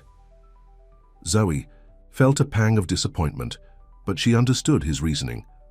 "Okay, but be careful, Gabriel. If Victor is really embezzling from the Foundation, He might be desperate. Gabriel reached across the table, taking her hand in his. "I will," he promised. "Then Zoe, thank you for everything. You've made all of this, coming back, facing the past, bearable." The warmth in his eyes made her breath catch. For a moment, she thought he might say more, might acknowledge the connection that had been growing between them. But instead, he squeezed her hand once and then let go, returning to his laptop. "I should get going," he said, glancing at his watch. "Winters is meeting me at the foundation in an hour." After Gabriel left, Zoe found herself at loose ends in the apartment. She tried to distract herself by reviewing more of the files, but her mind kept wandering, worry for Gabriel mingling with her confused feelings about their relationship, if it could even be called that. Around noon, unable to sit still any longer, she decided to go for a walk. The fresh air might clear her head, help her gain some perspective on everything that had happened since that rainy night when her car went off the road. She left Gabriel a note explaining where she'd gone, then headed out into the city. The day was beautiful, sunny with just a hint of autumn crispness in the air. Zoe wandered the streets, taking in the sights, trying to imagine Gabriel's life here before everything changed. Lost in thought, she didn't immediately notice the sleek, black car that pulled up beside her until the window rolled down and a familiar voice called her name. "Zoe, what a coincidence running into you." It was Vivian, her perfect smile firmly in place. But there was something calculating in her eyes that made Zoe instantly wary. "I thought you might like to join me for lunch," Vivian continued. "Just us girls. What do you say?" Every instinct told Zoe to decline, but curiosity won out.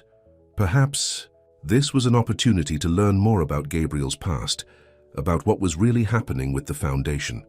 "Sure," Zoe replied cautiously. "That would be nice." Vivian's smile widened, though it didn't reach her eyes. "Wonderful. Get in. I know the perfect place." As Zoe slid into the luxurious car, she immediately felt out of her depth. Vivian was dressed impeccably in what was clearly a designer outfit, her jewelry alone probably worth more than Zoe made in a year. "So," Vivian said as the driver pulled away from the curb, "you and Gabriel seem close." "We've become friends," Zoe said carefully. Vivian's perfectly shaped eyebrow rose slightly. "Friends? How interesting. Gabriel doesn't usually make friends so quickly, especially not since—" She trailed off deliberately. "Since you left him when he needed you most," Zoe couldn't help saying, then immediately regretted her bluntness. To her surprise, Vivian laughed, though the sound held no warmth. "Oh, I like you, direct, aren't you? But you don't know the whole story, dear." "Then tell me," Zoe challenged. Vivian studied her for a moment, as if deciding how much to reveal. Gabriel was always difficult. Brilliant, charismatic, powerful, yes, but distant cold. When the scandal hit, he shut everyone out, including me. "That's not how he tells it," Zoe said. "I'm sure it isn't," Vivian replied smoothly. "Gabriel has always preferred seeing himself as the victim. It's easier than admitting his own failings." The car pulled up to an exclusive-looking restaurant, where the maitre d' greeted Vivian by name and led them to a prime table. After they ordered, Vivian didn't even glance at the menu, simply requesting the usual. She leaned forward, her expression suddenly serious. "Let me give you some friendly advice, Zoe. Whatever you think is happening between you and Gabriel, it won't last. He doesn't let people in, not really." "You don't know him anymore," Zoe countered. "People change. Do they?" Vivian asked skeptically. "Or do they just hide their true nature better?" She took a sip of water. "Tell me, has he told you about Rebecca yet?" The question caught Zoe off guard. "Yes," she said carefully. "His college girlfriend who died." Something like surprise flickered across Vivian's face before her mask slipped back into place. "Interesting. He must trust you more than I thought." She paused. "Did he tell you how she died?"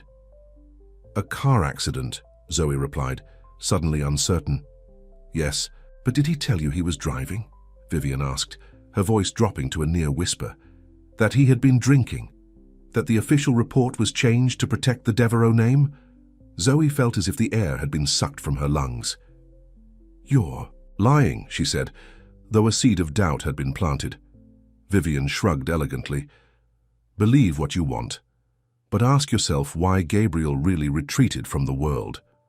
Was it because of the scandal? Or was it because he spent his life running from his guilt? Before Zoe could respond, Vivian's phone chimed. She glanced at it and her expression changed subtly. Excuse me, I need to take this. She stepped away from the table, leaving Zoe alone with her troubled thoughts. Could Vivian be telling the truth? Gabriel had seemed sincere when he spoke of Rebecca, but he hadn't volunteered many details. And there was something about him, a deep-seated pain that went beyond the business scandal. Vivian returned, her manner suddenly brisk. I'm afraid I have to cut our lunch short. An emergency at Victor's office. She signaled for the check. Think about what I said, Zoe. Gabriel has a way of making women believe they're special, that they can save him. I should know. As they left the restaurant, Vivian insisted her driver take Zoe back to Gabriel's apartment. The ride was silent. Zoe, too, preoccupied with Vivian's revelations to make small talk. One last thing, Vivian said as the car pulled up to Gabriel's building. If you're smart, you'll distance yourself from Gabriel and whatever he's planning with the foundation. Things are about to get very unpleasant, and you don't want to be caught in the crossfire. Is that a threat? Zoe asked, finding her voice. Vivian's smile was cold. Not at all. Just friendly advice from someone who's been where you are. She handed Zoe a business card. Call me when you're ready to hear the whole truth about Gabriel Devereaux. Zoe took the card automatically, then watched as the car drove away, feeling as if she'd just survived an encounter with a beautiful but venomous snake. Inside the apartment, Zoe found it still empty. Gabriel must still be at the foundation offices. She paced the living room, Vivian's words echoing in her mind. Was she telling the truth about Rebecca, about Gabriel? Almost without conscious decision, Zoe found herself searching the apartment, looking for something, anything that might confirm or refute Vivian's claims. She felt guilty for snooping, but the need to know the truth was overwhelming. In Gabriel's study, she found a locked drawer in his desk. After a moment's hesitation, she tried the drawer again, and to her surprise, it wasn't fully locked. The mechanism was faulty, giving way with a firm tug. Inside was a worn leather journal. Zoe hesitated, her conscience warring with her curiosity. This was private, personal. She had no right. But what if Vivian was telling the truth? What if Gabriel had been hiding something all along? With trembling hands, she opened the journal. It appeared to be from years ago, the handwriting younger, less certain than Gabriel's current bold strokes. She flipped through, scanning entries, until a name caught her eye: Rebecca. October 15th. It's been 2 years since the accident. 2 years since I lost her. Everyone says it wasn't my fault, that the other driver ran the red light. But I can't stop thinking, if I hadn't insisted on driving her home, if we had left the party earlier, if I'd been more alert. Zoe closed the journal with a snap, shame washing over her. This wasn't at all what Vivian had implied. Gabriel hadn't been drunk, hadn't been responsible. He was suffering from survivor's guilt, not hiding some terrible crime. She carefully returned the journal to the drawer, anger replacing her earlier doubt. Vivian had deliberately misled her, trying to drive a wedge between her and Gabriel. But why? What was she so afraid Gabriel would discover about the foundation? The sound of the front door opening startled Zoe. She quickly exited the study, trying to look casual as Gabriel appeared, his expression troubled. "You're back," she said, hoping he couldn't read the guilt on her face. "How did it go?" Gabriel ran a hand through his hair, a gesture she now recognized as a sign of stress. "Complicated. Victor wasn't there, conveniently called away on urgent business, but I got access to some of the records I needed." He looked at her more closely. "Are you okay? You look upset." Zoe debated whether to tell him about her lunch with Vivian, but decided against it. He already had enough to worry about. "I'm fine," she assured him, "just worried about you." Gabriel's expression softened. "You don't need to worry about me, Zoe. I've been handling people like Victor my whole life." "What did you find out?" she asked, changing the subject. Gabriel's expression turned grim. "Enough to confirm my suspicions. Victor hasn't just been making bad investments, he's been systematically looting the foundation. funneling money through shell companies, approving grants to organizations that kick back a percentage, inflating consultant fees, and skimming the difference. That's terrible, Zoe said, genuinely shocked at the scale of the corruption. What are you going to do? I have a meeting with the district attorney tomorrow morning, Gabriel said. I'm bringing all the evidence. This time I'm going to make sure the right person goes down for fraud. He looked so determined, so righteous in his anger, that Zoe's heart swelled with admiration.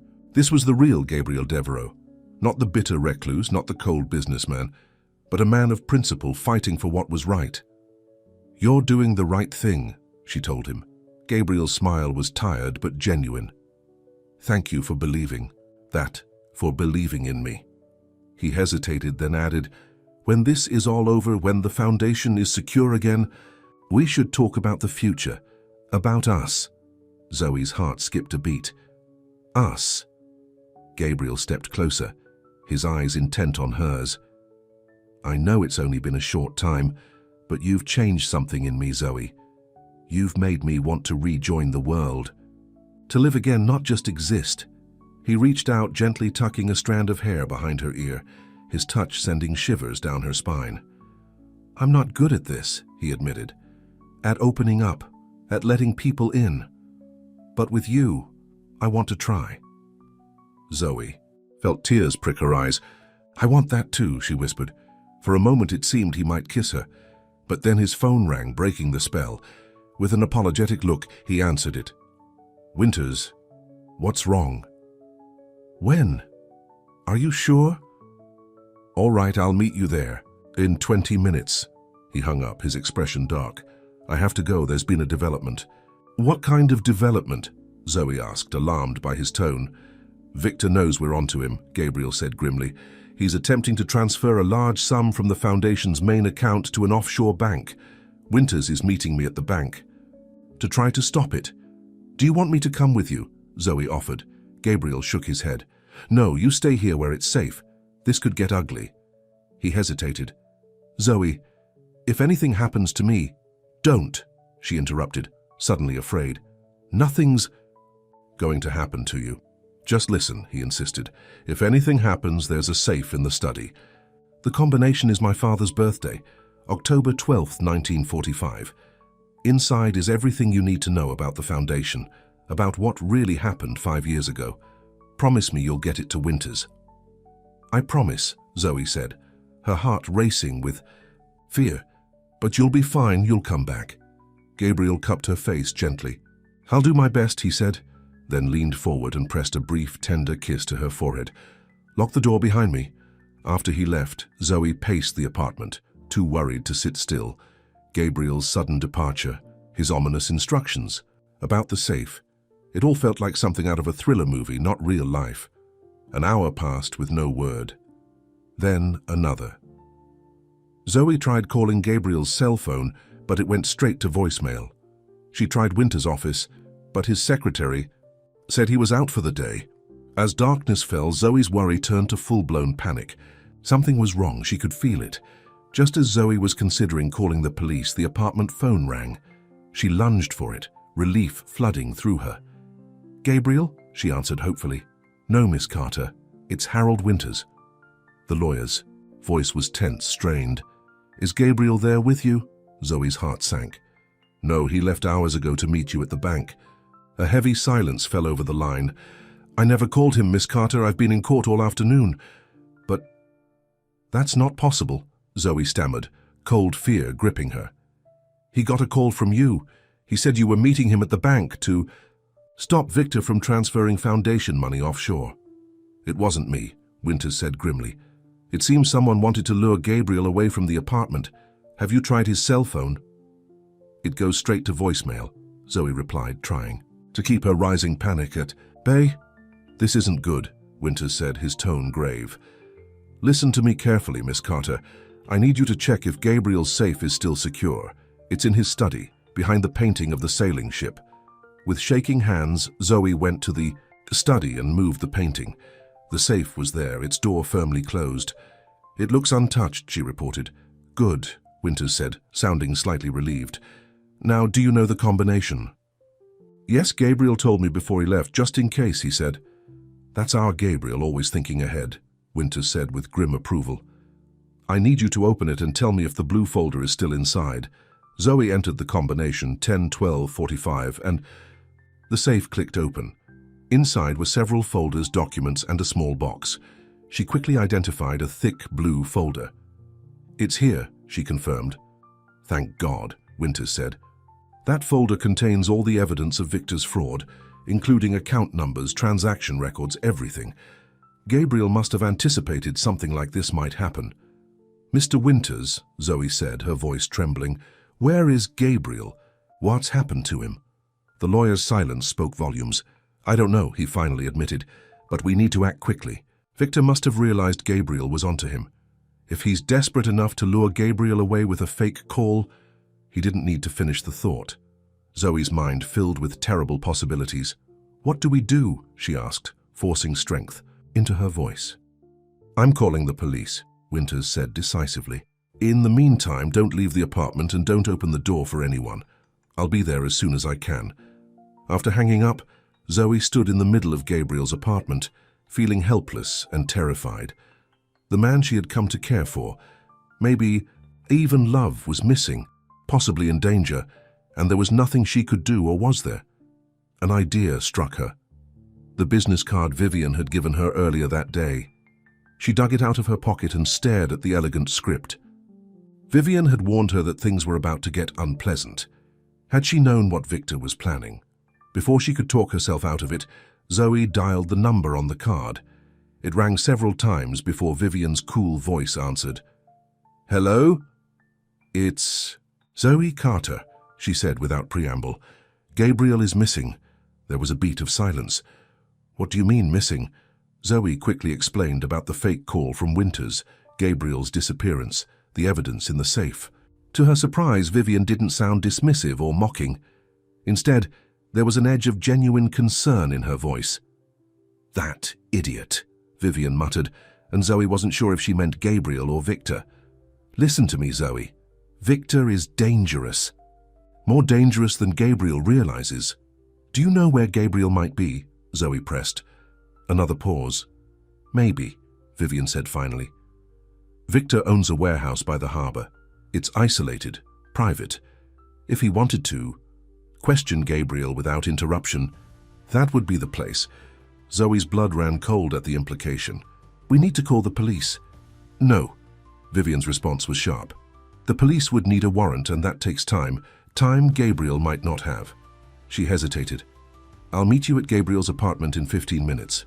We'll go together. Why? Would you help? Zoe asked suspiciously. I thought you were with Victor now.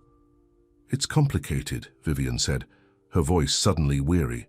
Just because I left Gabriel doesn't mean I want to see him hurt. And Victor, he's not who I thought he was. Against her better judgment, Zoe agreed to wait for Vivian. After hanging up, she returned to the safe and took out the blue folder, hiding it beneath the cushion of the sofa. If this was some kind of trap, at least the evidence would be safe until Winters arrived. Exactly 15 minutes later, there was a knock at the door. Zoe checked the peephole and saw Vivian standing alone in the hallway, looking uncharacteristically disheveled in jeans and a sweater, rather than her usual designer attire. Are you alone? Zoe asked through the door. Yes, Vivian replied impatiently. We need to hurry, Zoe. Victor was acting strange when he left our apartment earlier. I'm worried about what he might do. Zoe opened the door cautiously. Vivian entered, her usual composed mask replaced by genuine concern. Do you have a car? Vivian asked. I took a taxi here. No, Zoe admitted. But we can call— There's no time, Vivian interrupted. We'll take one of Gabriel's. He keeps the keys in the kitchen drawer.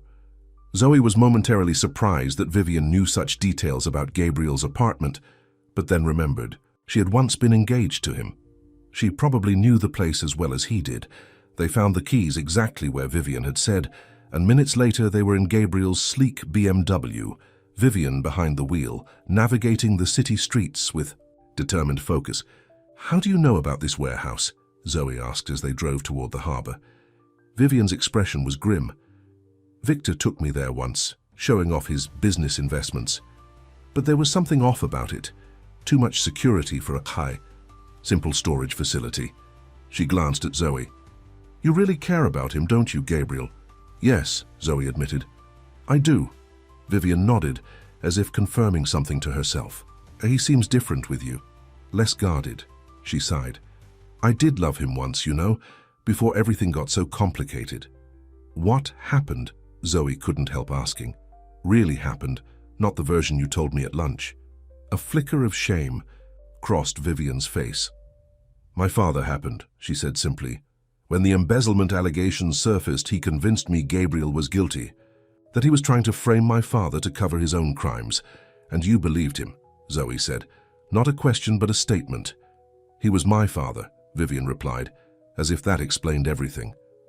"By the time I realized the truth, the damage was done. Gabriel would never trust me again." She paused. "I don't blame him." They drove in silence for a while, each lost in their own thoughts. Finally, Vivian spoke again. "I'm sorry about what I said about Rebecca," she said quietly. "It wasn't fair or true." "I know," Zoe replied. I found his journal." Vivian's eyebrows rose slightly, but she didn't comment on the snooping. "Gabriel has carried that guilt for years, even though the accident wasn't his fault. It's part of why he withdraws from people. He's afraid of losing them. Like he's afraid he'll lose me," Zoe realized aloud.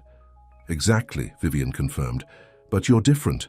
You've gotten closer to the real Gabriel in a week than I did in 2 years." There was no bitterness in her tone, just resignation. They had reached the harbor area, a maze of warehouses and shipping containers. Vivian slowed the car, navigating the narrow streets with purpose. "There," she said, pointing to a large warehouse set apart from the others. "That's Victor's property." They parked a block away and approached on foot. The warehouse appeared deserted, no lights visible from outside, but a sleek black car was parked by a side entrance, the same car Vivian had been in earlier that day. "That's Victor's car," Vivian confirmed in a whisper. "They must be inside." Zoe's heart pounded with fear and determination. "How do we get in?" Vivian pulled a key card from her pocket. "Victor gave me this in case I ever needed to access the warehouse. He didn't want people to know we were involved." "Charming," Zoe muttered. They approached the side door cautiously. Vivian swiped the card and the lock clicked open. They slipped inside, finding themselves in a dimly lit corridor.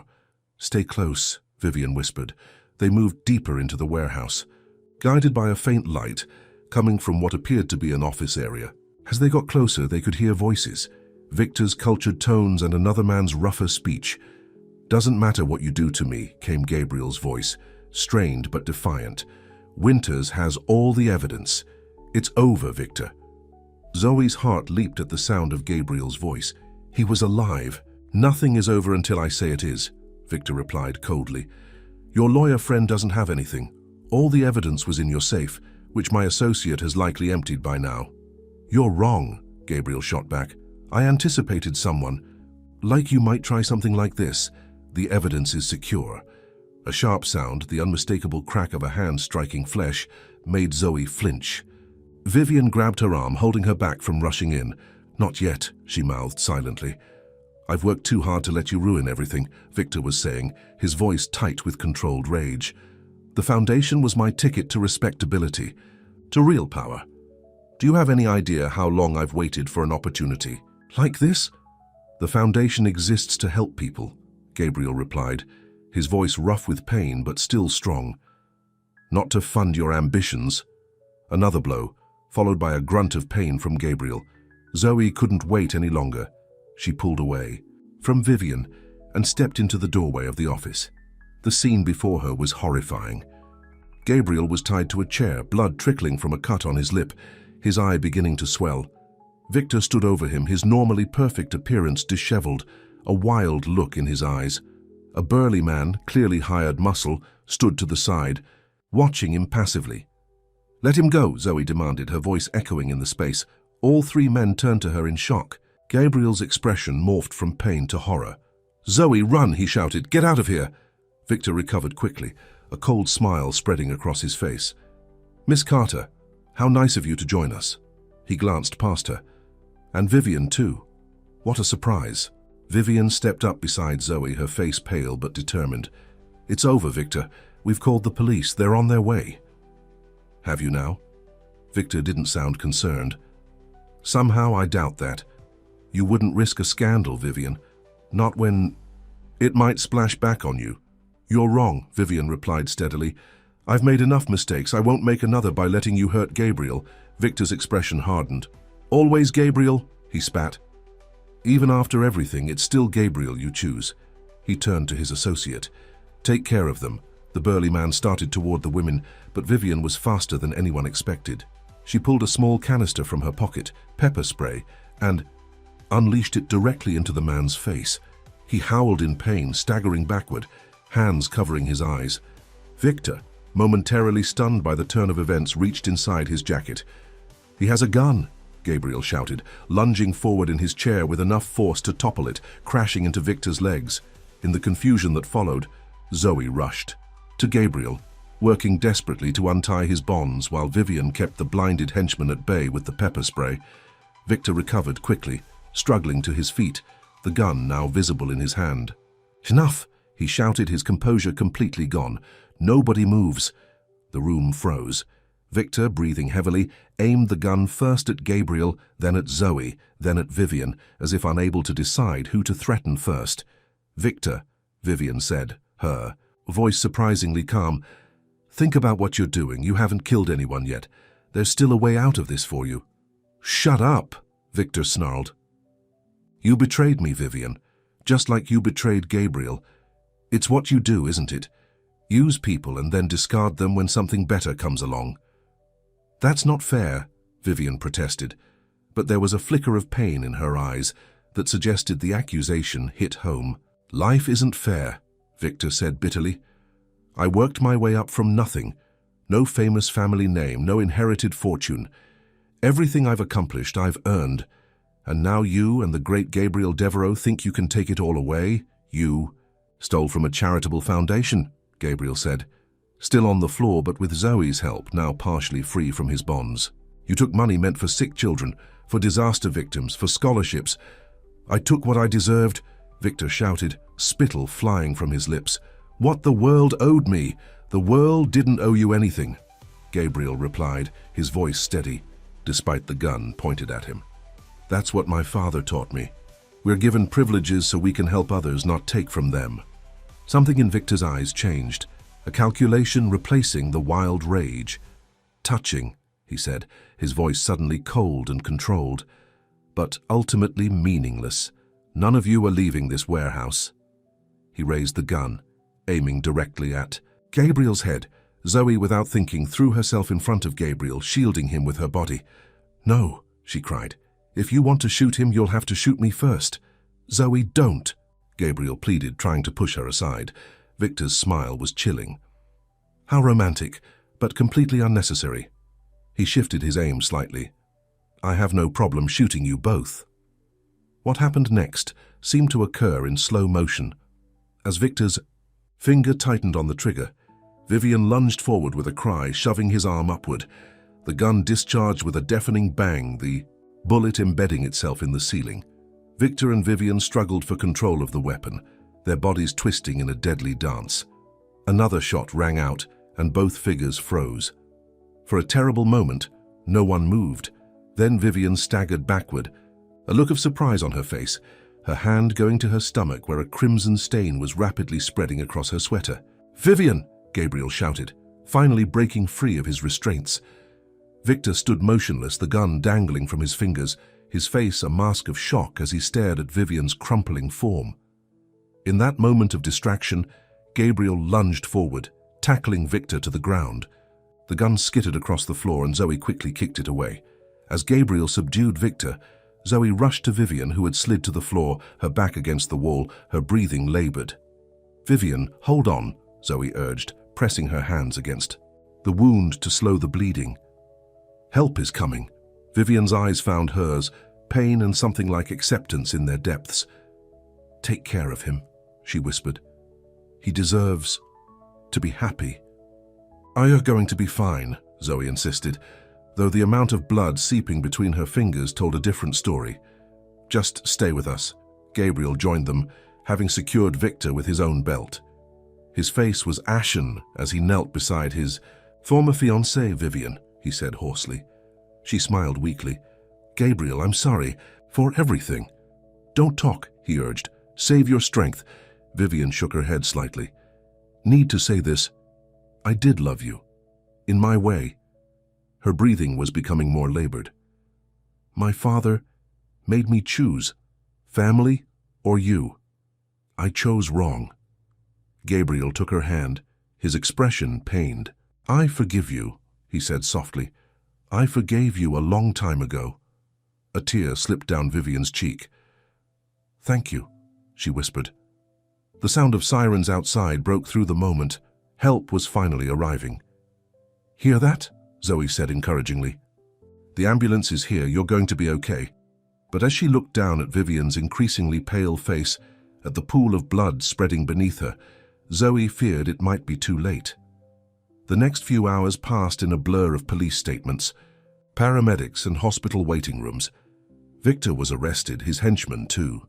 Winters arrived, bringing with him the evidence from the safe and confirmation that he had indeed called the police after speaking with Zoe. Vivian was rushed into emergency surgery, her condition critical. Gabriel insisted on staying at the hospital, and Zoe stayed with him, neither willing to leave the other's side after everything they'd been through. As dawn broke, a surgeon finally emerged to speak with them. The news was cautiously optimistic. Vivian had survived the surgery, though she remained in critical condition. The bullet had missed her vital organs, but she had lost a lot of blood. "She saved our lives," Gabriel said quietly as they sat in the hospital cafeteria, both clutching cups of coffee. They were too exhausted to drink. "I never would have expected that from her. People can surprise you," Zoe replied, "even Vivian." Gabriel reached across the table, taking her hand in his.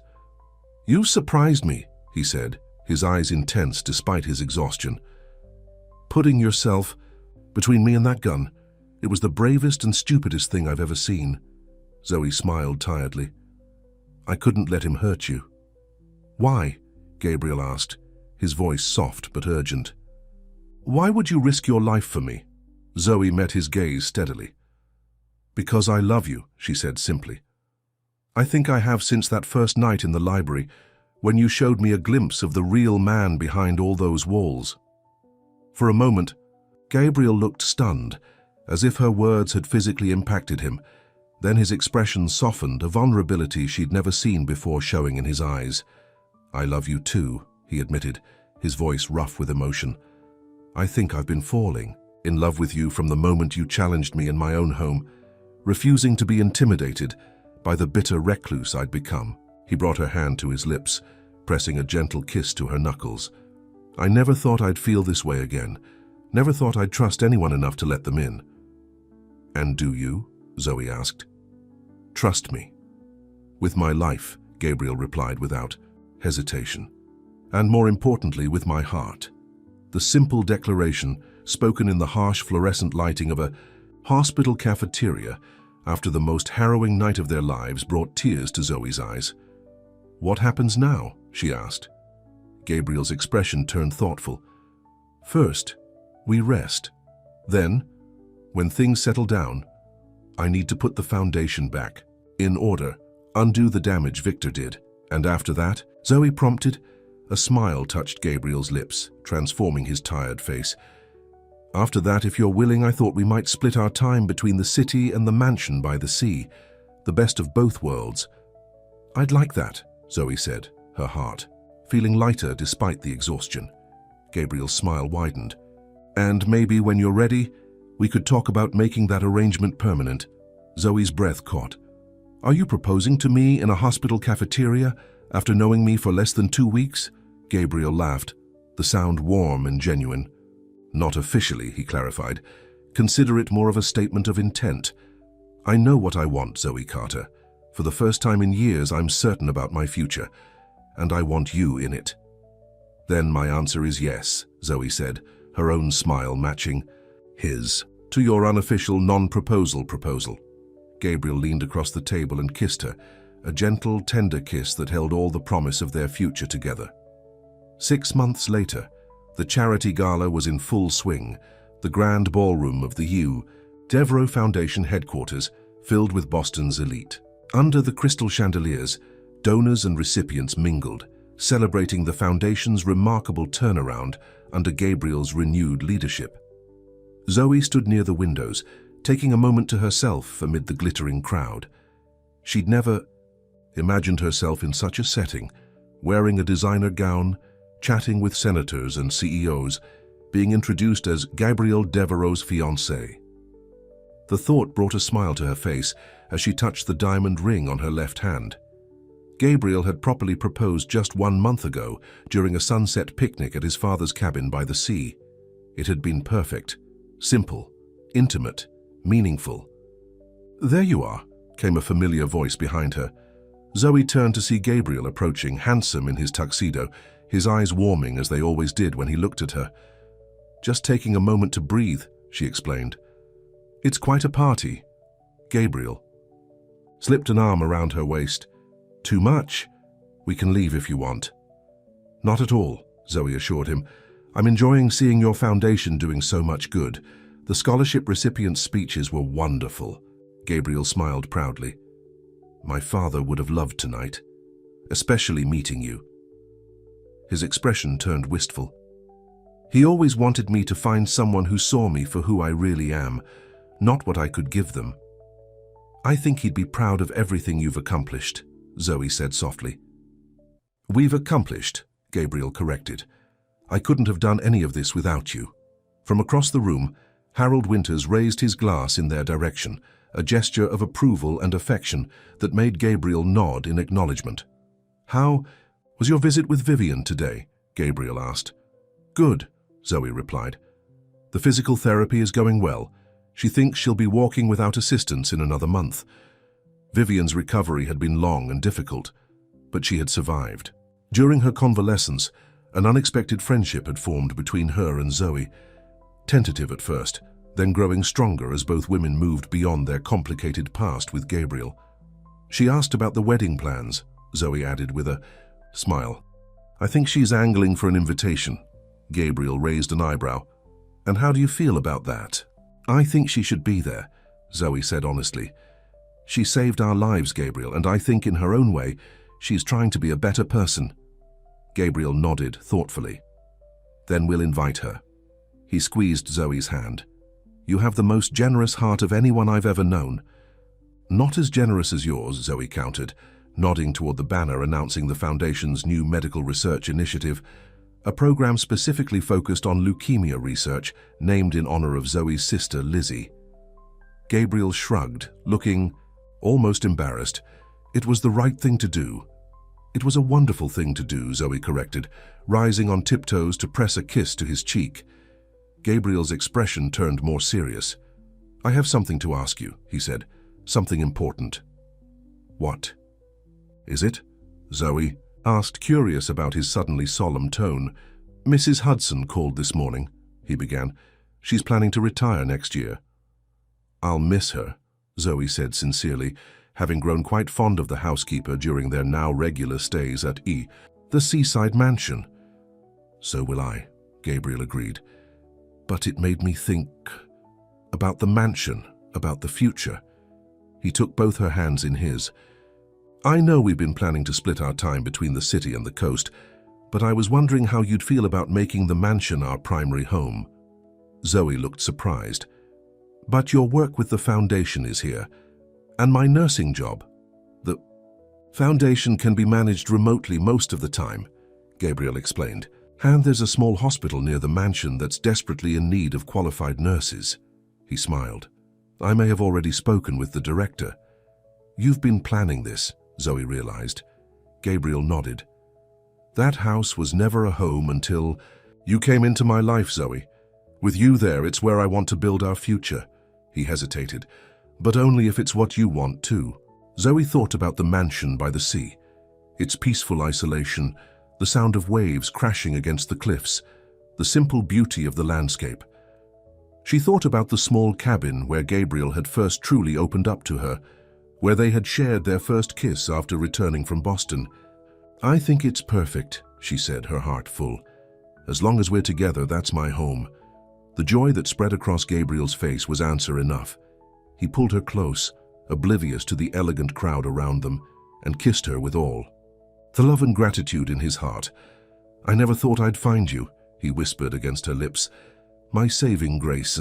Zoe smiled up at him, seeing not the reclusive millionaire who had rescued her on a stormy night, but the man she had come to know and love, complex, wounded, but with a heart capable of such tremendous love.